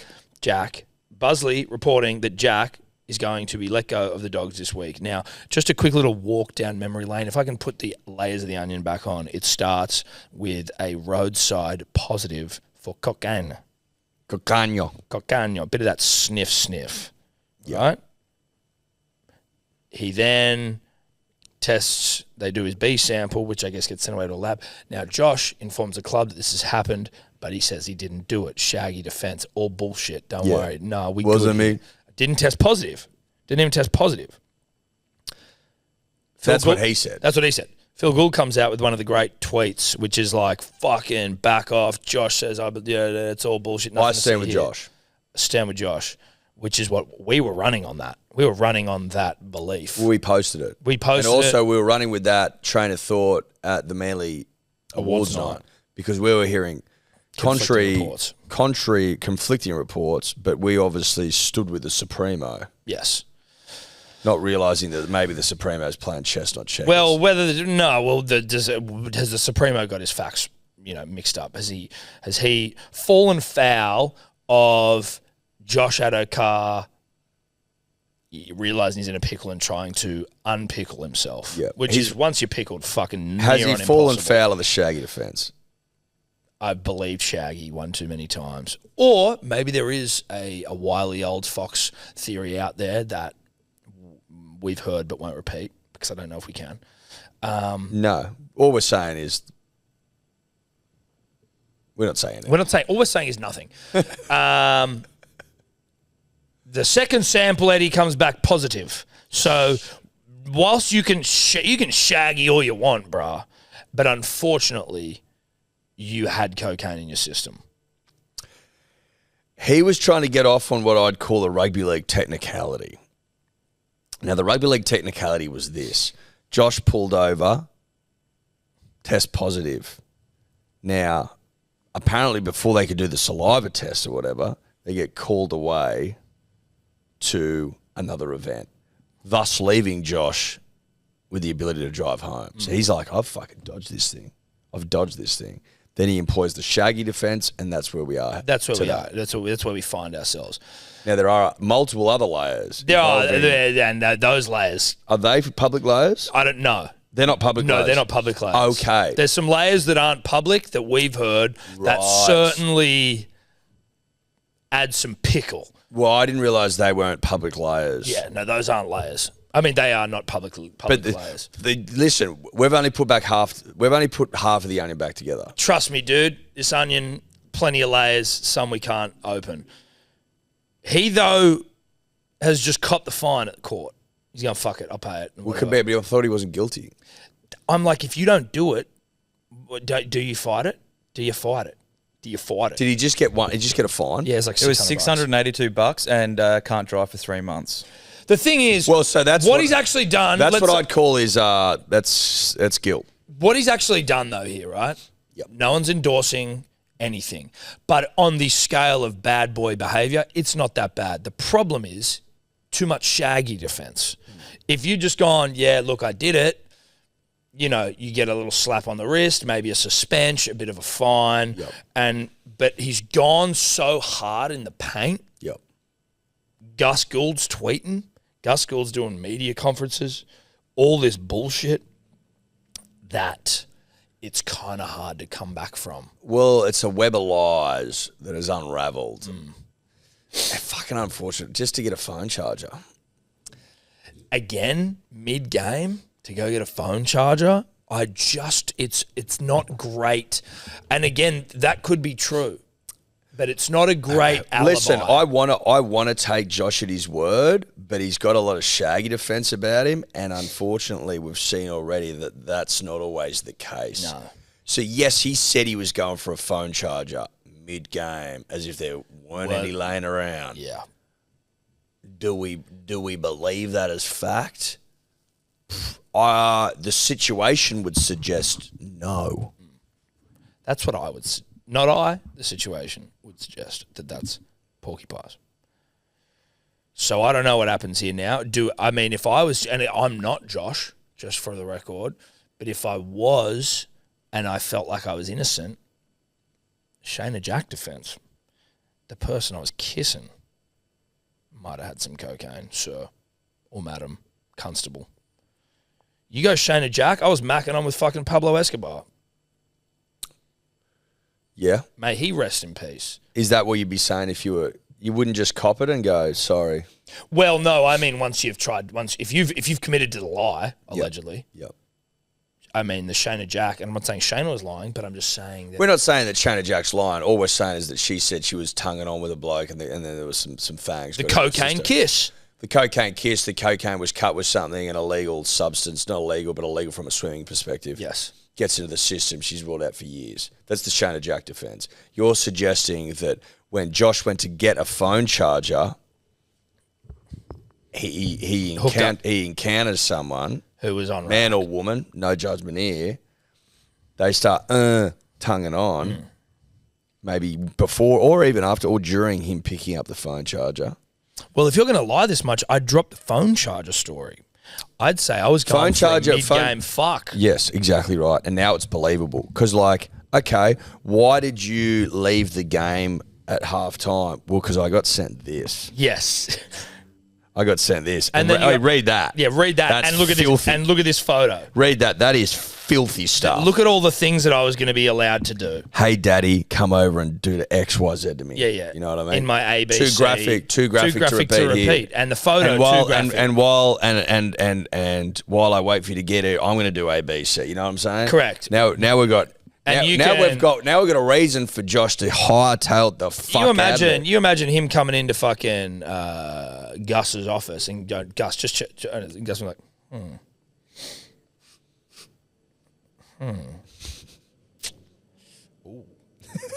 Oh wow. Yeah. Right. Okay.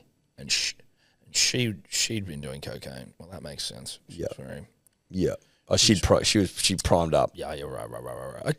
Okay. Look, Josh, we're gonna sort this one out because obviously you leave the game at halftime for A, B, and C, and B and L and T's and fucking and D's and A's. You know what I mean? Like that's A's and B's. A's and B's. Exactly.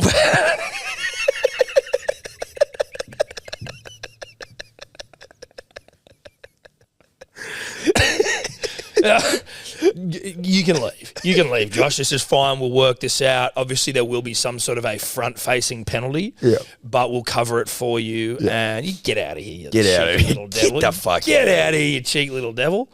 Yep. That's what should happen. That's how you play that. But you got to have receipts. Yeah. Well, listen, I'm sure he's got some of those messages. Just don't look at the date. Yeah. Anyway, it'll be interesting to see what club he goes to. Because there's no way he's just going to go. Like, he's only 29. Who would need a man? Doesn't matter. I mean, anyone will fucking... There's plenty, right? He could go back to the Tigers. We'd take him. Mate, Jarrell Skelton. It'd be annoying. Well, Skelton's gone. No, but I'm saying Skelton's gone from the Dogs to the Tigers. But if you're the Dogs, I wonder if you're the Dogs. The Dogs have lost two fucking wingers. But I wonder if you're the Dogs, you go, oi, Skelton, do you just want to backflip on those losers? And then they can have Addo-Carr. Oh, so like a like for not a like for like. Basically, you're just going. Skelton's pretty fucking good. He's a good pickup. But you'd have him before. You'd have Addo-Carr before Skelton. So that's what you do. Just go. Take Addo-Carr. Now, Josh may not want to go. How there old's for obvious Skelton? reasons. 23, 24, is he? Yeah, he's pretty young. He's 25. So there might be a view that Yeah, Josh sure. getting on. Yep. No, Like, not everyone plays with 30-7 like the... especially not wingers. No. They lose their speed. But he's still got it. We'll take both. Well, but then what are you going to do with Charlie Staines? That's it. What for? That is a great point. With the Ford Ferrari. Yeah, Forbes Ferrari. Forbes Ferrari. rather. What are you going to do with the Forbes Ferrari? What? I don't know. What Pooh Staines sucks. This is why the Tigers are where they you are. guys fucking turn You on your own just players. shit on your own fucking players. Pardon the pun. Jesus Christ, yeah, you guys shitting on your fucking... This is disgraceful. Take you him guys out the deserve back. spoon. You guys deserve the spoon. Wow. You guys are fucking... But anyway, we wish Josh We wish all him the all, best. dude. Honestly, it's not that big of a deal what he's done. He's just shaggied himself into a fucking Was on me. onion pickle. There's not much else for me. Oh, look, the Sphere at the UFC was fucking hectic. It just looked insane, but I didn't get to watch it because we were at the bloody... Fuck, it looked good. I got home last night, had a burger, put it on, fell asleep in like 5 That's the minutes. thing. I tried to watch fucked. it. I was cooked. Yeah. I was cooked. I was a cooked little chook. Just screaming at dribblers all day yesterday, which was fucking mad, and I loved every second of it, but it's taxing. You know what I mean? Like 9 o'clock till 1, the vocal cords are just getting absolutely pounded. Sure, marathon running is hard as well, but boing, boys. And Yeah, goers, it's not as hard as what we did. Nah, It's just even not. close. Just a little cricket, because we're getting there. We're getting there. Yeah. Usman Khawaja comments in the Men's Women's Weekly on the weekend, and we were having a discussion at some point about this, but Friday Arvo. Friday Arvo, Chocky's boys, Smudge back Wait, to was 4. that Friday Arvo? No, Thursday Arvo. Thursday Arvo. Smudge back to 4, Yep. and then we were talking about who was going to open. Yes. Khawaja wants Trav to open with him. If that were to happen, I assume that would then mean that Mitch Marsh is 5 and Green is 6, and we get to keep both of those guys on the side. That would be my thought. That's what it sounds like they want. But Trav seems to be our best batter at the moment, and do you want to... I like Trav at 5. But then I can understand, is Trav got a bit of David Warner about him, like take the game away from you early, swashbuckle. Part of me is such almost noise. like as well, are we just trying to, are they just super comfortable with the side? They like the side the way it is, and let's just try and fucking move players Like around. they don't wanna bring any Like the weirdos. Smudge, we don't want other weird guys to come to Yeah. the party. Anyone no who's offense to everyone yeah. else, like Matt Renshaw. Well, and fucking, it's almost like when you've got a kick on with the boys, and we might have even said this last week, and one of your mates brings someone that no one knows, and you just go, listen, you've thrown the dynamics out a little bit. yeah, and it's and 2 now- a.m. We're having a great chat, and this guy's a bit of a fucking weirdo. And now we he's- got to try and acclimate to his presence. Yeah, well, I've got to accommodate him. Yeah. And whoops, I got stuck to him. Sorry, I'm not going to go piss. Like, I'm getting up now a lot to Yes, piss because I yeah. don't want to talk to Well, you. because you found yourself sitting next to him. That's right. And obviously they're nice. They're not bad people, but they're weird. And you've just met them. And you know what? I don't think you ever really want to meet someone for the first time under those circumstances. No, I don't think so. I don't think so at all. So all we're saying is that's what it seems like. Because Smudge goes, oh, I'll open. I think that was a disaster. I think we can all agree that was a Not fucking... a disaster, but I Well- think that it's like, let's get you back to 4. Let's get you back to 4. You're not going to use the word disaster? He didn't. He's averaging 24 against New Zealand and West Indies. It's not great. That doesn't constitute as a disaster. I'm keeping things positive heading into a very important summer. But he's back to 4, so it doesn't matter. Well, hopefully. Well, we might have heard some things. Well, yeah, but like you'd hope. Bancroft seems to be blacklisted. Yeah. Persona non grata. I don't know. Who can we get up some figures from Sheffield Shield last year, please, gentlemen? You got like Persona non grata is an unacceptable or unwelcome person. So he's persona non grata. persona non grata. Is that Latin I think so. or Italiano? I have no idea. Now, Shield numbers, please. Bancroft? Just generally. Who got the most scoring runs? runs. Because I just want to see where Bancroft's at. We wait. This is us waiting. While we wait We're waiting. for Tobler, who is widely accepted as the worst Diora of all time. Tobler People was told getting. me last night actually that Yeah, I they was liked gonna me go better out than and defend Dior. Tobler there. People were coming up to him after you guys left last night, being like, "You're such a good Diora." That's a lie. They're though, like, we right? like No, I you swear so to much God. better than No. you. What I mean is, Oh, so you Shout think out to they're those lying? lovely people. what I mean. It sounds like there's- they're taking the piss out Yeah, of him. it almost sounds that they're making fun of you, or that You weren't there. You don't know. No, I wasn't there. That's why I'm saying just what it sounds So your like. speculation is just Speculating. unfair. Yep, speculating. What I'm saying is, though, Tobler, you're so objectively bad at it that I think that they are Fuck off. potentially just saying nice things to you, which is nice, right? Like it'd be you don't just go up to someone and go, "Hey, you're really shit at the thing that you're paid to do." Like, but They went out of their way to say that. Yeah, no, they I know. liked me That's, better that's than why Dior. it's nice. But you were, like the AFL Grand Final debacle of last week, fame. Where you're I'll like, the admit last the time 2015 the thing was NRL and wrong, but I AFL Grand was Final on the correct same in weekend was when they're 2015. And then someone's like, scheduled last year. Yeah, but I was right about when they're scheduled. Like AFL's always the last Saturday. in Okay, cool. So September, you, and so NRL's do you want attaboys? You want bum taps for fucking being? I'm not asking for bum taps here, bro. Don't touch What? my bum. Oh, don't pretend like you weren't asking for bum taps, dog. You are. You know what you are, Tobler? You're a great guy. Yep. You're a good friend. You're a good employee. I'm sure you're a good lover. Yeah. Well, I'm not sure of that, but that was presumptuous. it was. But what you aren't is good at Googling things. Well, here are the stats. Stop yapping on, and here they go. Oh, Here okay, they yeah, are. cool. Okay. So, I can't read that now. BJ Webster, Tasmania, Tasmanian. 938. 938. He was going at 58.62. He's a number 3.